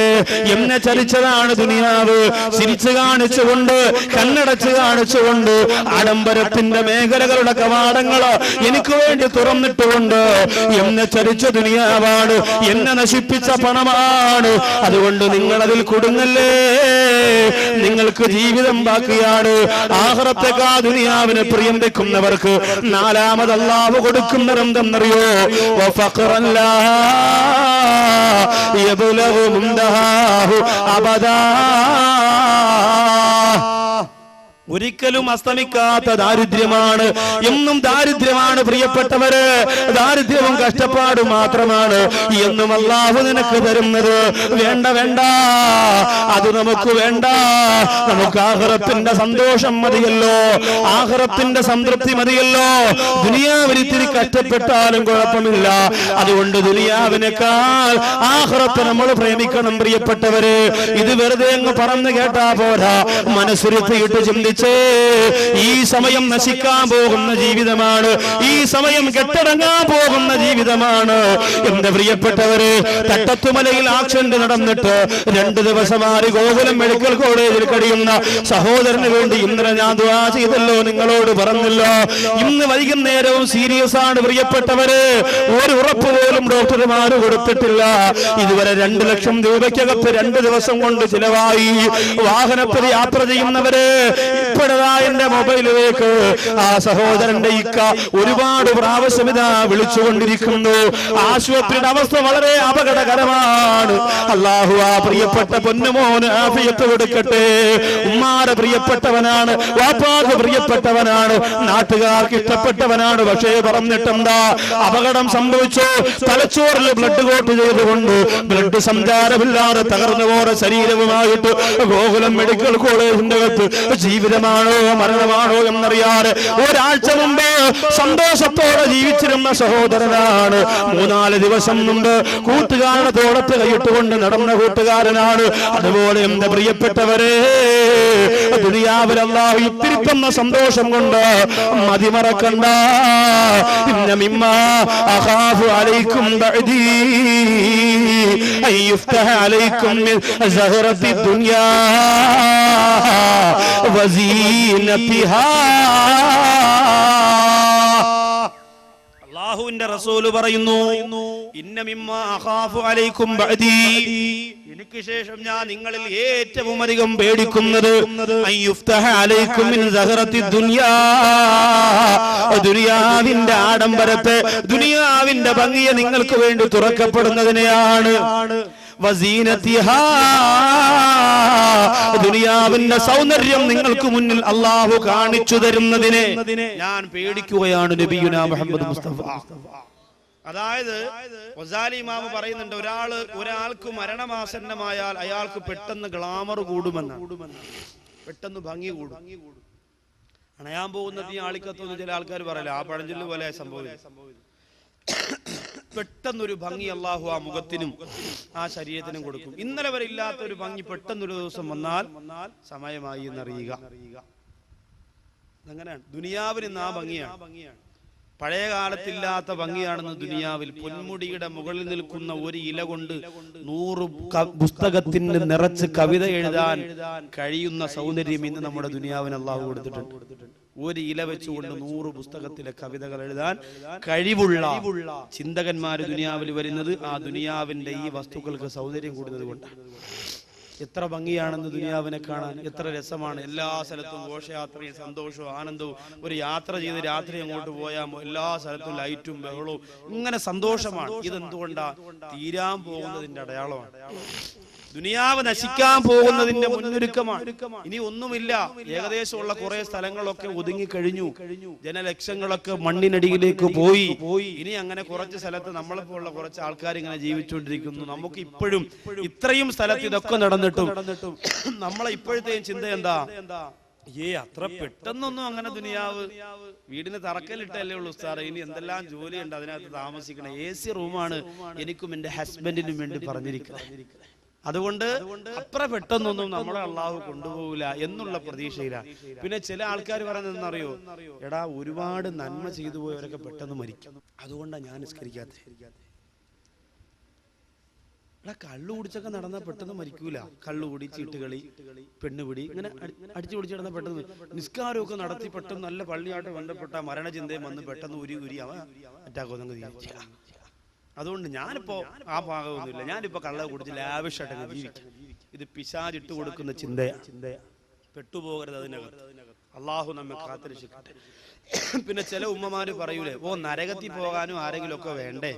അള്ളാഹുടെ വലിയ നരകം ഇട്ടിട്ട് ആരും ഇല്ലെങ്കിൽ അള്ളാഹ് വിചാരിക്കുക, അയ്യേ നാണക്കേടായല്ലോ, എല്ലാവരും സ്വർഗത്തിലായി പോയാലും പടച്ചവന് നാണക്കേട്. അതുകൊണ്ട് ഭരണിക്കാവിന്ന് കുറച്ച് നമ്മൾ 5-6 പേര് നരകത്തിൽ പോകാൻ തീരുമാനിച്ചിരിക്കണം എന്ന് ചില ആൾക്കാർ പറയും.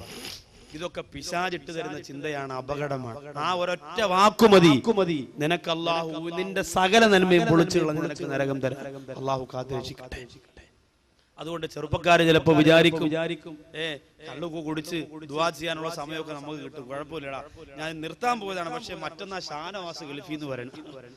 അവൻ വരുമ്പോ എന്തായാലും ഒന്നും കൂടിയില്ലെങ്കിൽ അവനൊരു നാണക്കേടാണ്. അതുകൊണ്ട് അവന്റെ കൂടെ ഒന്ന് കൂടിയിട്ട് അത് കഴിഞ്ഞ് അടുത്ത വെള്ളിയാഴ്ച രാവിലെ ദുആ ചെയ്ത് പശ്ചാത്തപിച്ച് മടങ്ങി. ചില ആൾക്കാർക്ക് ഒരു ധാരണയുണ്ട്, തൗബ ചെയ്യാൻ വെള്ളിയാഴ്ച രാവേ പറ്റുള്ളൂ, ദുആ ചെയ്യാൻ വെള്ളിയാഴ്ച രാവേ പറ്റുള്ളൂ എന്നൊക്കെ. എന്റെ പ്രിയപ്പെട്ടവരെ, ഒരു സെക്കൻഡ് നമുക്ക് കിട്ടിയാൽ അത് വലിയ ഭാഗ്യമാണെന്ന് കരുതും. ഈ ജീവിതത്തിന്റെ ഈ ഒരു സെക്കൻഡ് ഉണ്ട്. ഈ സെക്കൻഡിന്റെ വില നമ്മൾ അറിയുന്നത് നമ്മുടെ തലയോ അല്ലെങ്കിൽ അവയവങ്ങൾ എവിടെയെങ്കിലും പാറയിലോ പോസ്റ്റിലോ ഒക്കെ വന്ന് ഇടിച്ച് സീരിയസ് ആയിട്ട് ഏതെങ്കിലും ഒരു ഹോസ്പിറ്റലിൽ കൊണ്ടുപോകുമ്പോൾ അവർ പറയുന്നു 1/2 മണിക്കൂറിനകം തിരുവനന്തപുരം മെഡിക്കൽ കോളേജിൽ എത്തിക്കണമെന്ന് എഴുതി തന്നാൽ ആംബുലൻസിനകത്തേക്ക് കയറുമ്പോൾ ആദ്യം പ്രാർത്ഥിക്കുന്നത് എന്താ? പടച്ചോനെ, പൊന്നുമോന്റെ ശരീരം കൊണ്ടുപോവാൻ വഴിയിലൊന്നും ഒരു ബ്ലോക്കും ഒരു അപകടങ്ങളും തരല്ലേ അല്ലാ എന്ന് പറഞ്ഞുകൊണ്ടാണ് ചീറിപ്പാഞ്ഞു പോവുക. ആ 1/2 മണിക്കൂറിന്റെ ഒരു സെക്കൻഡ് ഉണ്ടല്ലോ, ഒരു സെക്കൻഡ്, അതാണ് സമയത്തിന്റെ വില. ആ 1/2 മണിക്കൂറിലെ ഒരു സെക്കൻഡ് എന്റെ പ്രിയപ്പെട്ടവരെ, എത്ര അള്ളാഹുവിനെ നമ്മൾ വിളിക്കും, എത്ര പ്രാവശ്യം നമ്മൾ വിളിക്കും. കരയാത്ത കണ്ണുകളെന്ന് നിറയൂലേ, ഇടിക്കാത്ത ഹൃദയമെന്നിടിക്കൂലേ. പക്ഷെ ഇപ്പൊ നാം പാഴിക്കളയുന്ന എത്ര സമയങ്ങളാണ്, അതിന് വിലയില്ലല്ലോ. ഒരു സെക്കൻഡ് പോയാൽ അത് പിന്നെ മടങ്ങി വരൂല. അദ്ദുനിയാ കഹുൽ മിന്നായിമി ഇത് യറാ ഫീ മനാമിഹി മാ യസ്റു വമാ യക്റഹു ഫബൈനമാ ഹുവ കദാലിക ഇൻദബഹാ. ദുനിയാവെന്ന് പറഞ്ഞാൽ നീ കാണുന്ന ഒരു സ്വപ്നം പോലെയാണ്. സ്വപ്നം കണ്ടു തീരുമ്പോ അറിയാതെ നീ ഉണർന്നു പോകുന്നത് പോലെ ദുനിയാവ് അത്രയേ ഉള്ളൂ, പെട്ടെന്ന് അസ്തമിച്ചു പോകുന്നതാണ്. എത്രയോ പേര് അസറായിൽ കൊണ്ടുപോയി. അതുകൊണ്ട് അനീബൂ ഇലാ റബ്ബിക്കും വഅസ്ലിമൂ, അല്ലാഹുവിന്റെ വാർഷത്തിലേക്ക് മടങ്ങി വന്നുകൊണ്ട് തൗബ ചെയ്ത് പശ്ചാത്തപിച്ച് കണ്ണീരോടെ കള്ളിൽ നിന്ന്, കഞ്ചാവിൽ നിന്ന്, പെണ്ണിൽ നിന്ന് ഒഴിവായി അല്ലാഹുവിന്റെ മാർഗത്തിലേക്ക് മടങ്ങി വന്നോ. ഇതാ ആ മയ്യിത്ത് കൊണ്ടുവന്ന് പള്ളിക്കകത്ത് വെച്ചു. 8ാമത് റൂഹ് നിലവിളിക്കുന്നത് എപ്പോഴും അറിയോ? പള്ളിക്കകത്ത് വെച്ചിട്ട് പിന്നെ ഉസ്താദ് സമയമുണ്ടെങ്കിൽ ഒരു 5 മിനിറ്റ് ഒരു നസീഹത്ത് കൊടുക്കുമല്ലോ. മയ്യത്ത് കൊണ്ട് പള്ളിക്കകത്ത് വെച്ചു. എല്ലാവരും ഒളു എടുക്കുന്നു. എല്ലാ ആൾക്കാർക്ക് ഒളുവുണ്ട്. മയ്യത്ത് നിസ്കാരത്തിന് ഒളു വേണമോ എന്ന് ചോദിച്ചവര് പോലുമുണ്ട്. അള്ളാഹു കാക്കട്ടെ. കൊച്ചിൻ ഹനീഫ മരണപ്പെട്ടപ്പോൾ എറണാകുളം സ്റ്റേഡിയത്തിൽ മയ്യത്ത് നിസ്കാരത്തിന് സിനിമാ നടൻ സിദ്ദീഖ് നേതൃത്വം കൊടുത്തത് നമ്മളൊക്കെ കണ്ടതാണ്. ആ സമയത്ത് സഹോദരിമാർക്ക് കൊച്ചിൻ ഹനീഫ മരിച്ചതിലല്ല വിഷമം, സിദ്ദീഖിന്റെ പുറകെ നിന്ന് നിസ്കരിക്കാൻ പറ്റാത്തതിലാണ് വിഷമം. അങ്ങനെ സിദ്ദീഖ് മയ്യത്ത് നിസ്കാരത്തിന് നേതൃത്വം കൊടുത്തപ്പോൾ ആ പള്ളിയിലെ ഇമാമാരെ എന്റെ ഒരു സുഹൃത്ത് നോക്കുമ്പോ കുറെ ആൾക്കാർ അവര് മയ്യത്തിന്റെ കൂടെ വന്നവരാണ്. ഒരുപാട് സമയം കൊണ്ട് ഇവിടെ കരഞ്ഞു തിരിഞ്ഞ് നടന്നവരാണ്. നിസ്കാരം തുടങ്ങുന്നു പറഞ്ഞുകൊണ്ട് അവരും കൂടെ ബാക്കി പോയി കൈയിട്ട്, എല്ലാരും കൈയിട്ട്. അവസാനം മയ്യത്ത് പള്ളിയിൽ കൊണ്ടുവന്ന് നടക്കുന്ന സമയത്ത് ഉസ്താദ് മയ്യത്ത് നിസ്കാരത്തിന്റെ മര്യാദ വുളു പറഞ്ഞപ്പോ പലരും ചോദിച്ചു, അങ്ങനെ മയ്യത്ത് നിസ്കാരത്തിന് വുളു വേണമില്ലേ? അങ്ങനെ എങ്ങനെ കിട്ടിയാ പോരെ വെറുതെ അതിന് വുളു വേണമെന്നായി സംശയം. നമ്മളെ മയ്യത്ത് നിസ്കരിക്കാൻ ആര് വരും? എന്റെ പ്രിയപ്പെട്ടവരെ, ആരുണ്ടാവും? അള്ളാഹു നല്ല മുത്തഅല്ലിമീങ്ങളെയും ഉസ്താദുമാരെയും നമ്മുടെ മയ്യത്തിന്റെ പിന്നിൽ നിന്ന് നിസ്കരിക്കാനുള്ള തൗഫീഖിൽ അള്ളാഹു നമ്മെ ആക്കുമാറാകട്ടെ. ആരുമില്ലെങ്കിൽ പിന്നെ എങ്ങനെയാണ് നമ്മുടെ മയ്യത്തിന്റെ പ്രിയപ്പെട്ടവരെ കുറെ കള്ളുകൂടിയന്മാരും കുറെ ഈമാനില്ലാത്തവരും കുറെ ആഭാസന്മാരും കുറെ അഹങ്കാരികളും പള്ളിക്കകത്ത് ഒലുവെടുത്ത് വന്നിട്ട് നമ്മുടെ മുമ്പ് നിസ്കരിച്ചിട്ട് നമുക്ക് എന്ത് നേട്ടം കിട്ടാനാണ്? നല്ലവര് വേണ്ടേ? നല്ല ഉസ്താദുമാര് മയ്യത്ത് നിസ്കാരത്തിന് നേതൃത്വം തരുന്ന മയ്യത്താക്കി അല്ലാഹു നമ്മുടെ മയ്യത്തിനെ മാറ്റട്ടെ. ആ മയ്യത്ത് കൊണ്ടുവന്ന് വെക്കുമ്പോൾ ഉസ്താദ് നസീഹത്തിന് തുടക്കം കുറിക്കുമ്പോ ഉസ്താദുമാര് പറയാറുണ്ടല്ലോ, ഈ പിതാവിന് വല്ല കടബാധ്യതയുമുണ്ട് എങ്കിൽ ജീവിച്ചിരിക്കുന്ന മക്കളുമായി ബന്ധപ്പെട്ട് നിങ്ങളത് പരിഹരിക്കണമെന്ന് പറയുമ്പോൾ മയ്യത്ത് നിസ്കരിക്കാൻ വന്ന 30 പേരാണ്. ആ 30 പേരും ഈ പിതാവുമായിട്ട് ചിലപ്പോ ഒരു ബന്ധവും കാണൂല. എവിടെ നിന്നൊക്കെ വന്നവരായിരിക്കും. ഇവരെ ആരിൽ നിന്നും പൈസ വാങ്ങി കാണൂല. പിന്നെ പൈസ വാങ്ങിയവരൊക്കെ ആരാ? നാട്ടിലുള്ള പ്രമാണിമാരാണ്. അവർക്ക് നിസ്കാരമില്ല. അവരുടെ കടബാധ്യത ആര് കൊടുത്തു വീടും? മോനെ, നിസ്കരിക്കാൻ വരുന്നവർ ഒരു പക്ഷേ വിചാരിക്കും കുഴപ്പമില്ല, പാവപ്പെട്ടവനല്ല, ഞാൻ പൊരുത്തപ്പെട്ടു കൊടുത്തു മരിച്ചുപോയതല്ലേ. എന്നാൽ ഇതറിയാറ് നിന്റെ വാപ്പ പൈസ കൊടുക്കാനുള്ള നൂറുകണക്കാറ് ജനങ്ങൾ നമ്മുടെ നാട്ടിൽ ജീവിച്ചിരിക്കുന്നുണ്ടല്ലോ. അവരോട് ആര് പോയി കടം തീർക്കും? പ്രിയപ്പെട്ടവരെ, ജാബിർ റളിയല്ലാഹു അൻഹുവിന്റെ പ്രിയപ്പെട്ട പിതാവ് അബ്ദുല്ലാഹ് ഉഹദ് യുദ്ധത്തിന്റെ തലേ ദിവസം കരഞ്ഞുകൊണ്ട് സുജൂദിൽ കടന്നു ദുആ ചെയ്യുന്നു. ജാബിർ റളിയല്ലാഹു അൻഹു ആ നിസ്കാരം കഴിഞ്ഞിട്ട് ഉപ്പയോട് ചോദിച്ചു, ഉപ്പാ, എന്താണ് നിങ്ങൾ ദുആ ചെയ്തത്? ജാബിർ റളിയല്ലാഹു അൻഹുവിനോട് തന്റെ പ്രിയപ്പെട്ട ഉപ്പ പറയുന്നു, മോനെ, നാളെ നടക്കുന്ന യുദ്ധത്തില് ഷഹീദാക്കണം എന്നാണ് ഞാൻ അല്ലാഹുവിനോട് ദുആ ചെയ്തത്. വെറുതെ ഷഹീദായാ പോരാ, അല്ലാഹുവിന്റെ ദീനിന് വേണ്ടി നാളെ ആദ്യം മരിക്കുന്നത് ഞാനായിരിക്കണം. യുദ്ധത്തിൽ ഒരുപാട് പേര് ഷഹീദാകും പടച്ചവനെ. രണ്ടാമതും മൂന്നാമതും 10ാമതും ഒന്നും എനിക്ക് മരിക്കണ്ട, എനിക്ക് ആദ്യം മരിക്കണം. ഉഹദിന്റെ രണാകണത്തിൽ എനിക്ക് ആദ്യം പിടഞ്ഞു വീഴണമെന്ന് അല്ലാഹുവിനോട് കരഞ്ഞു ദുആ ചെയ്തതാണ് മോനെ. അല്ലാഹു ആ ദുആ സ്വീകരിക്കുമെന്ന് എനിക്ക് ഉറപ്പാണ് എന്ന് പറഞ്ഞിട്ട് ആ പിതാവ് ജാബിർ റളിയല്ലാഹു അൻഹുവിനോട് പറയുന്നു, മോനെ, ഉപ്പാക്ക് കടമുണ്ട് മോനെ, ആ കടം നീ വീട്ടാമെന്ന് എനിക്ക് വാക്ക് തന്നിട്ടല്ലാതെ യുദ്ധത്തിന് ഞാൻ പോകുന്നില്ല. ഉപ്പാടെ ആഗ്രഹമാണ് ഷഹീദാകണമെന്ന്. ഇല്ലെങ്കിൽ പിന്നെ ദുനിയാവിൽ നിബിധങ്ങൾക്ക് വേണ്ടി ജീവിച്ചതിൽ അർത്ഥമെന്താണ്? അതുകൊണ്ട് ഷഹീദായി മരിക്കുമ്പോ എന്റെ പൊന്നുമോനെ, കടമെനിക്കുണ്ടാവാതിരിക്കാൻ എന്റെ കടം മുഴുവനും വീട്ടിക്കൊള്ളാമെന്ന് നീ എനിക്ക് വാക്ക് തരണം മോനെ എന്ന് പറഞ്ഞിട്ടാണ് യുദ്ധത്തിന് പോയത്. ജാബിർ റളിയല്ലാഹു അൻഹു പിറ്റേത് നബി തങ്ങളുടെ മുമ്പിലേക്ക് ഓടി വന്നിട്ട് പറയുന്നു, നബിയേ, എന്റെ ഉപ്പ ഷഹീദായോ, എന്റെ ഉപ്പച്ചി ഷഹീദായോ? അല്ലാഹുവിന്റെ റസൂല് പറഞ്ഞു, മോനെ, ഷഹീദായെന്ന് മാത്രമല്ല, ആദ്യം ഷഹീദായത് നിന്റെ ഉപ്പയാണ് മോനെ. അൽഹംദുലില്ലാഹ് എന്ന് ജാബിർ റളിയല്ലാഹു അൻഹു പറഞ്ഞു എന്ന് ചരിത്രം പറയുമ്പോ, സഹോദരങ്ങളെ, ഭാര്യയെ നോക്കാനും മക്കളെ നോക്കാനും കുടുംബത്തെ നോക്കാൻ ഒരുപാട് കഷ്ടപ്പെടുന്നവരാണ് നിങ്ങൾ. കടം വന്നു പോയില്ലേ? ആ കടക്കാരായി നിങ്ങളൊന്ന് മരിച്ചുപോയാൽ ആര് ഒരു വീടും പ്രിയപ്പെട്ടവരെ നമ്മുടെ കടക്കാര് വന്ന് എന്നും വീട്ടിനകത്ത് വെള്ളം വെച്ചാൽ ആലോചിച്ചു നോക്കുക, ആ മയ്യത്തായ നമുക്കൊരു സമാധാനമില്ല. നബിതങ്ങൾ പറയുന്നു, കടബാധ്യതയുള്ള മയ്യത്തിന്റെ മേൽ ഞാൻ മയ്യത്ത് നിസ്കാരം പോലും നടത്തൂല. കടക്കാരായി മരിച്ചവർക്ക് മയ്യത്ത് നിസ്കാരത്തിൽ എന്നെ പ്രതീക്ഷിക്കണ്ട എന്ന് നബിതങ്ങൾ പറഞ്ഞു പോകുമ്പോ ആവശ്യത്തിന് പണം ചെലവഴിക്കണേ, എന്നിട്ട് ഉള്ള കടങ്ങളൊക്കെ തീർക്കാനുള്ള ശ്രമം നടത്തണേ. പെട്ടെന്ന് കടം വരുന്നത് എങ്ങനെയെന്നറിയോ? പണം നമ്മുടെ കയ്യിൽ വരുമ്പോ നിങ്ങൾ ശ്രദ്ധിക്കൂല, നിങ്ങൾ പറയും അൽഹംദുലില്ലാഹ് ഇപ്പൊ കടമില്ല ഉസ്താദേ, സന്തോഷമാണ്, അതുകൊണ്ട് എനിക്ക് തോന്നിയതുപോലെ ജീവിക്കാമെന്ന് കരുതണ്ട. 2 ദിവസം കൊണ്ട് 2 ലക്ഷം രൂപ മരുന്നിനും മന്ത്രത്തിനും വേണ്ടി മാറ്റേണ്ടി വന്ന ആ സഹോദരന്റെ കഥ ഞാൻ നിങ്ങളോട് പറഞ്ഞില്ലേ? ഒരു രോഗം വന്നാൽ നമ്മൾ ഏറ്റവും വലിയ കടക്കാരായി മാറിപ്പോകൂലേ? അതേ, നാദാപുരത്ത് പ്രഭാഷണത്തിന് പോയപ്പോ ആരിഫ എന്ന് പറയുന്ന ഒരു മാതാവിന് ബാംഗ്ലൂർ ഒരു ടെസ്റ്റിന് വേണ്ടി കൊണ്ടുപോവാണ്. ക്യാൻസറിന്റെ 1.5 ലക്ഷം രൂപയാണ് പ്രിയപ്പെട്ടവരെ. ക്യാൻസർ എന്ന മഹാമാരിയുടെ അണുക്കളെ നശിപ്പിക്കുന്നതിന് വേണ്ടി വാങ്ങുന്ന മരുന്ന് ബാംഗ്ലൂരുള്ള ചികിത്സയ്ക്ക് 1.5 ലക്ഷം രൂപയാണ്. ആലോചിച്ചു നോക്കൂ, അല്ലാഹു നമുക്ക് തന്ന ആഫിയത്ത് എത്ര വലുതാണ്, അല്ലാഹു നമുക്ക് ചെയ്ത അനുഗ്രഹം എത്ര വലുതാണ്. ഓടാനും ചാടാനും വാഹനം ഓടിക്കാനും സന്തോഷിക്കാനും ഒക്കെ നമുക്ക് കഴിയുന്നുണ്ടല്ലോ.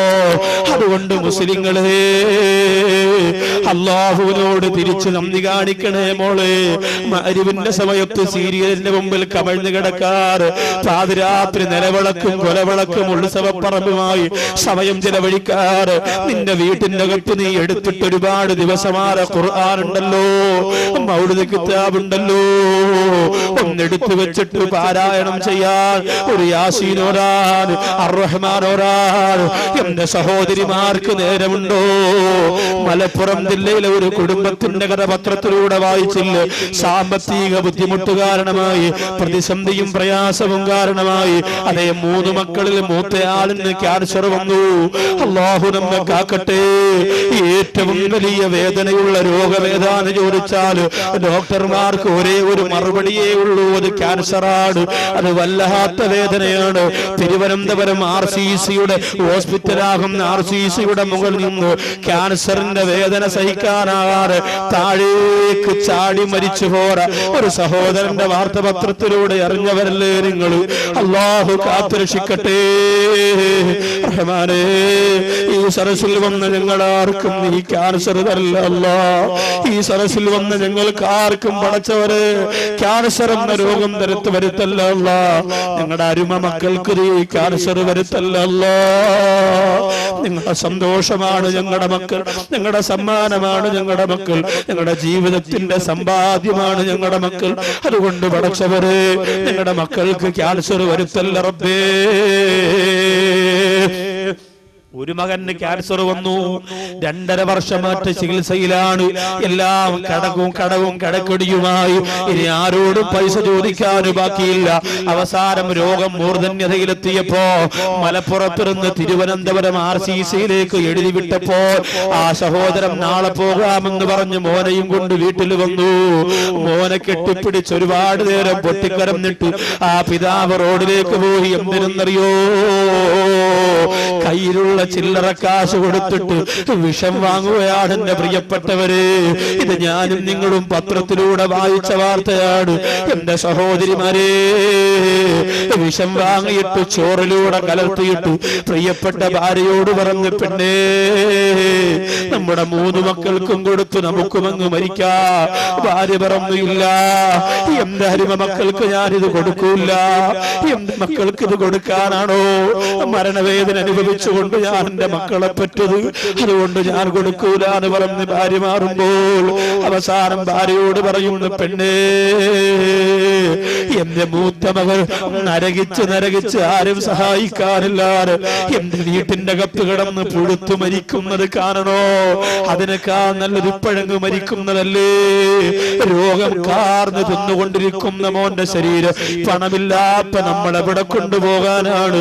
പള്ളിക്കാര് സഹായിച്ചല്ലോ, സംഘടനകൾ സഹായിച്ചല്ലോ എന്ന് പറഞ്ഞുകൊണ്ട് അവസാനമറാ 3 മക്കളുടെ വായിലേക്കും ചോറ് വാരി വെച്ചു കൊടുക്കുമ്പോ ഇളയ മകനുണ്ടല്ലോ, പുഞ്ചിരിയുടെ പ്രകാശം പോലും മാറാത്ത, വാപ്പാന്ന് വിളിച്ചു കൊതിതീരാത്ത, ഉമ്മാന്ന് വിളിച്ചു കൊതിതീരാത്ത 2 വയസ്സിന്റെ അകത്ത് പ്രായമുള്ള പൊന്നുമോന്റെ വായിലേക്ക് വിഷമൂട്ടപ്പെട്ട ഭക്ഷണം എടുത്ത് വെച്ചു കൊടുത്തിട്ട് 5 മയ്യിത്തല്ലേ മറിഞ്ഞു വീണുപോയത്. അല്ലാഹു നമ്മെ കാത്തുരക്ഷിക്കട്ടെ. ദുആ ചെയ്യൂ സഹോദരങ്ങളെ, 2 കൈ ഉയർത്തി അല്ലാഹുവിനോട് ദുആരംന്നോ. റഹ്മാനായ പടച്ചതമ്പുരാൻ ഈ ഒരു ബുദ്ധിമുട്ട് തരാതിരിക്കാൻ വേണ്ടി നിറകണ്ണുകളോട് ദുആരംന്നോ. ചിരിച്ചു കളിച്ചുകൊണ്ട് നടക്കുന്ന പെങ്ങള് സീരിയലാണ് ദുനിയാവെന്ന് കരുതിപ്പോയ പെണ്ണ്, അതേ അന്യപുരുഷന്മാരുമാരി കറങ്ങുന്ന സന്തോഷമുണ്ടല്ലോ, ആ സന്തോഷമാണ് ഏറ്റവും വലിയ ദുനിയാവെന്ന് കരുതിപ്പോയവള് തീർന്നല്ലോ. ഒരു രോഗം വരുമ്പോ അതിലൊന്ന് പിടിച്ചു നിൽക്കാൻ പോലും കഴിവില്ലാത്ത കൽപ്പില്ലാത്ത നമുക്കെന്ത് യോഗ്യതയാണ് ദുനിയാവിലുള്ളത്? അതുകൊണ്ട് അല്ലാഹു ആണ് വലിയവൻ, എല്ലാം തരുന്നത് അല്ലാഹു ആണ്, സന്തോഷം തരുന്നത് അല്ലാഹു ആണ്, രോഗം തരുന്നത് അല്ലാഹു ആണ്, സങ്കടം തരുന്നത് അല്ലാഹു ആണ്, പണം തരുന്നത് അല്ലാഹു ആണ്. അതുകൊണ്ട് കടത്തിൽ നിന്ന് രക്ഷപ്പെടാനുള്ള വഴി തേടിക്കോ.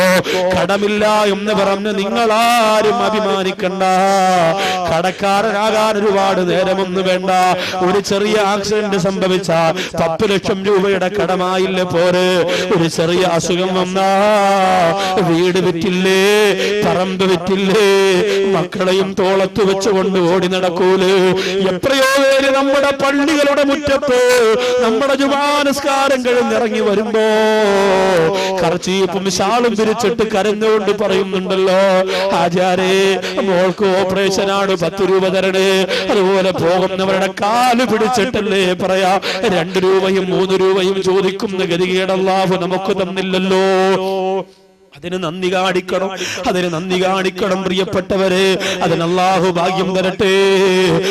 അല്ലാഹുവേ റഹ്മാനായ രാജ സയ്യിദാന പടച്ചവനെ, സാധുക്കളാര ഞങ്ങളുടെ ഈ മജ്ലിസിനെ നീ വിജയിപ്പിക്കണേ റഹ്മാനെ. അല്ലാഹുവേ കോരിച്ചൊരിയുന്ന മഴ ഒരുപാട് തകർത്തു തിമിർത്തു പെയ്തിട്ട് പോലും അല്ലാഹുവേ ഞങ്ങളുടെ സരസിലേക്ക് ഒരുപാട് ദൂര സ്ഥലത്തിരുന്ന് പോലും സഹോദരങ്ങൾ വാഹനങ്ങളിലായും നടന്നും കുഞ്ഞുങ്ങളെയും കൊണ്ട് ഈ സരസിലേക്ക് വന്നവരുണ്ട് റഹ്മാനെ. അല്ലാഹുവേ അവിടെ ഓരോ സെക്കൻഡിലും നീ അർഹമായ പ്രതിഫലം കൊടുക്കണേ അല്ലാ. അവരുടെ എല്ലാ ബുദ്ധിമുട്ടുകളും വിഷമങ്ങളും നീ മാറ്റി കൊടുക്കണേ റഹ്മാനെ. അല്ലാഹുവേ പരിശുദ്ധമായ മജ്ലിസിൽ ഞങ്ങൾ ചർച്ച ചെയ്തത് ആത്മാവിന്റെ നൊമ്പരങ്ങളെ കുറിച്ചാണ്. അല്ലാഹുവേ ഞങ്ങളുടെ റൂഹ് സ്വാലിഹീങ്ങളുടെ റൂഹാവണേ അല്ലാ. നിന്റെ സ്വർഗത്തിന്റെ പൂന്തോട്ടത്തിൽ റഹ്മാനായ പടച്ചവനെ, നിന്റെ സ്വർഗത്തിന്റെ പൂന്തോട്ടത്തിൽ ഇരിക്കുന്ന റൂഹാക്കണേ തമ്പുരാനെ. ചെറുതും വലുതുമാറി ഒരുപാട് സഹോദരങ്ങൾ ഒരുപാട് സഹോദരിമാര് സ്വരക്ക ചെയ്തിട്ടുണ്ട് റഹ്മാനെ. അല്ലാഹുവേ ആ സ്വരക്കയൊക്കെ നീ സ്വീകരിക്കണേ പടച്ചവനെ. അല്ലാഹുവേ ആ സ്വരക്ക സ്വീകരിച്ചവരുടെ സമ്പത്ത് അല്ലാഹുവേ ബറക്കത്ത് നീ കൊടുക്കണേ റഹ്മാനെ. എന്തെല്ലാം ഉദ്ദേശ ലക്ഷ്യങ്ങളോടെ സ്വരക്ക ചെയ്തിട്ടുണ്ടോ അല്ലാ, ആ ഉദ്ദേശങ്ങളൊക്കെ നീ ഖബൂലാക്കണേ അല്ലാ. പടച്ചവനെ ബക്കറ്റിലേക്ക് സ്വതക്കേട്ടവര് 100, 500, 1000, 2000 ഒക്കെ ആയിട്ട് പലരും അല്ല മരണപ്പെട്ടു പോയവർക്ക് വേണ്ടി നെയ്യത്ത് ചെയ്തവരുണ്ട്. അവരുടെ ഖബർ വിശാലമാക്കണേ അല്ലാ. ശരീരത്തിന്റെ ബുദ്ധിമുട്ട് മാറാ, മനസ്സിന്റെ പ്രയാസം നീങ്ങാ, കച്ചവടത്തിന്റെ ബറക്കത്ത് കിട്ടാൻ വേണ്ടി അല്ലാഹുവേ അങ്ങനെ 100 കണക്കാറ് ആവശ്യങ്ങളാണ് നിന്നോട് പറഞ്ഞിട്ടുള്ളത്. അതെല്ലാം അറിയുന്ന റബ്ബേ ഈ സദസ്സിന്റെ പോരുഷ കൊണ്ടവർക്കൊക്കെ നടത്തി കൊടുക്കണേ റഹ്മാൻ. വിദേശ രാജ്യത്ത് കഴിയുന്ന ഭർത്താക്കന്മാർക്ക് നല്ല ജോലി കൊടുക്കണേ അല്ലാ, നല്ല ശമ്പളം കൊടുക്കണേ അല്ലാ. അല്ലാഹുവേ അപകടകരമായ മരണം നീ അവർക്ക് കൊടുക്കല്ല റഹ്മാനെ. ഒരുപാട് സഹോദരങ്ങൾ സഹോദരിമാര് ദുആ കൊണ്ട് വസിയത്ത് ചെയ്തിട്ടുണ്ട്. പ്രത്യേകിച്ച് അല്ലാഹുവേ നിലമയിൽ വാഹന അപകടത്തിൽപ്പെട്ട് ഗോകുലം മെഡിക്കൽ കോളേജിന്റെ അകത്ത് അത്യാസന്ന നിലയിൽ കഴിയുന്ന എന്റെ പ്രിയ സുഹൃത്ത് ഷാനവാസിന്റെ അനുജൻ അല്ലാഹുവേ ആ പൊന്നാര അനുജന് ആഫിയത്ത് നീ കൊടുക്കണേ അല്ലാ, ആയുസ് കൊടുക്കണേ അല്ലാ. അല്ലാഹുവേ, ലക്ഷക്കണക്കിന് രൂപ മുടക്കി ചികിത്സ നടന്നുകൊണ്ടിരിക്കുകയാണ്. ആ പൊന്നുമോനെ വാപ്പാക്കും ഉമ്മാക്കും നഷ്ടപ്പെടുത്തല്ല അല്ലാ. അല്ലാഹുവേ, പടച്ചവനെ, അതുപോലുള്ള അവസ്ഥ ഞങ്ങൾക്ക് നീ വരുത്തല്ല അല്ലാ. നിങ്ങൾ യാത്ര ചെയ്യുന്നവരാണ്, രാവും പകലുമില്ലാതെ പലപ്പോഴും നിങ്ങൾ യാത്ര ചെയ്യുന്നവരാണ്. അല്ലാഹുവേ, അപകട മരണം ഞങ്ങൾക്ക് വരുത്തല്ല റബ്ബേ. ക്യാൻസർ എന്ന മഹാമാരി ഞങ്ങളുടെ കുടുംബത്തെ വിഴുങ്ങല്ലേ തമ്പുരാനെ. അല്ലാഹുവേ, ഞങ്ങളുടെ മക്കളെ നീ യതീമാക്കി കളയല്ലേ അല്ലാ. പറക്കമുറ്റുന്നതിന് മുമ്പ് പൊട്ടിക്കരഞ്ഞുകൊണ്ട് ഞങ്ങളുടെ മയ്യത്തിന്റെ മുമ്പ് വന്ന് കരയുന്ന ഒരു രംഗം ഞങ്ങളുടെ മക്കൾക്ക് നീ ഒരിക്കലും കൊടുക്കല്ലേ അല്ലാ. രോഗം കാരണമായി വേദന സഹിക്കാതെ ആത്മഹത്യ ചെയ്യുന്ന അവസ്ഥ ഞങ്ങൾക്ക് വരുത്തല്ല അല്ലാ. അല്ലാഹുവേ, ഇവിടെ എന്റെ പ്രിയപ്പെട്ട സുഹൃത്തുക്കളുണ്ട് റഹ്മാനെ, ഒരുപാട് ഉസ്താദുമാരുണ്ട് തമ്പുരാനെ, ഒരുപാട് കൂട്ടുകാരുണ്ട് പടച്ചവനെ. അവരുടെ എല്ലാം ഓരോ സെക്കൻഡിനും അർഹമായ പ്രതിഫലം നീ കൊടുക്കണേ റഹ്മാനെ. എന്തെല്ലാം ഉദ്ദേശങ്ങളോടെയാണോ വന്നത് അതെല്ലാം ഈ സരസ് കഴിയുന്നതോടുകൂടി ഹാസുലാക്കി കൊടുക്കണേ അല്ലാ. റഹ്മാൻ, ആരാധ സയ്യിദാര അല്ലാ. ഈ മജ്ലിസിൽ വന്ന് സഹകരിച്ചവരെ നിന്റെ സ്വർഗത്തിൽ നീ വിളിക്കണേ റഹ്മാനെ. ഒരുപാട് കഷ്ടപ്പെട്ടുകൊണ്ട് ഈ പരിപാടിക്ക് നേതൃത്വം കൊടുത്ത സംഘാടക സമിതിയിലെ സഹോദരങ്ങളെ നീ അനുഗ്രഹിക്കണേ അല്ലാ. അല്ലാഹുവേ, എനിക്ക് മുമ്പ് ഇവിടെ വാല് പറഞ്ഞ കായംകുളം ഷാഫി ഉസ്താദിനെ നീ അനുഗ്രഹിക്കണേ റഹ്മാനെ. അല്ലാഹുവേ, നാളെ ഞാൻ വാല് പറയുന്ന സ്ഥലത്താണ് ഇന്ന് ഷാഫി മൗലവി വാല് പറഞ്ഞുകൊണ്ടിരിക്കുന്നത് റഹ്മാനെ. ജോലി ചെയ്യുന്ന മഹല്ലുകളെ നീ വളർത്തണേ റഹ്മാനെ, ഉയർത്തണേ തമ്പുരാനെ. പടച്ചവനെ, ഇവിടെ ഒരുപാട് രോഗികളുണ്ട്, രോഗം മാറ്റി കൊടുക്കണേ അല്ലാ. മക്കളില്ലാത്തവരുണ്ട്, ആരോഗ്യമുള്ള സ്വാലിഹീങ്ങൾ 6 മക്കളെ കൊടുക്കണേ അല്ലാ. ഒരുപാട് അന്യമതത്തിൽപ്പെട്ടവർ ശബ്ദം ശ്രവിച്ചിട്ടുണ്ട്. അല്ലാഹുവേ, ഹിദായത്ത് അവർക്ക് കൊടുക്കണേ അല്ലാ. 4444 രൂപ പറഞ്ഞ സഹോദരി നീ അനുഗ്രഹിക്കണേ അല്ലാ. 1111 100 500 50 ഒക്കെയായി ഒരുപാട് പേര് എന്റെ കയ്യിലും എല്ലാവരുമായി സ്വതക്ക ചെയ്തിട്ടുണ്ട് പടച്ചോനെ.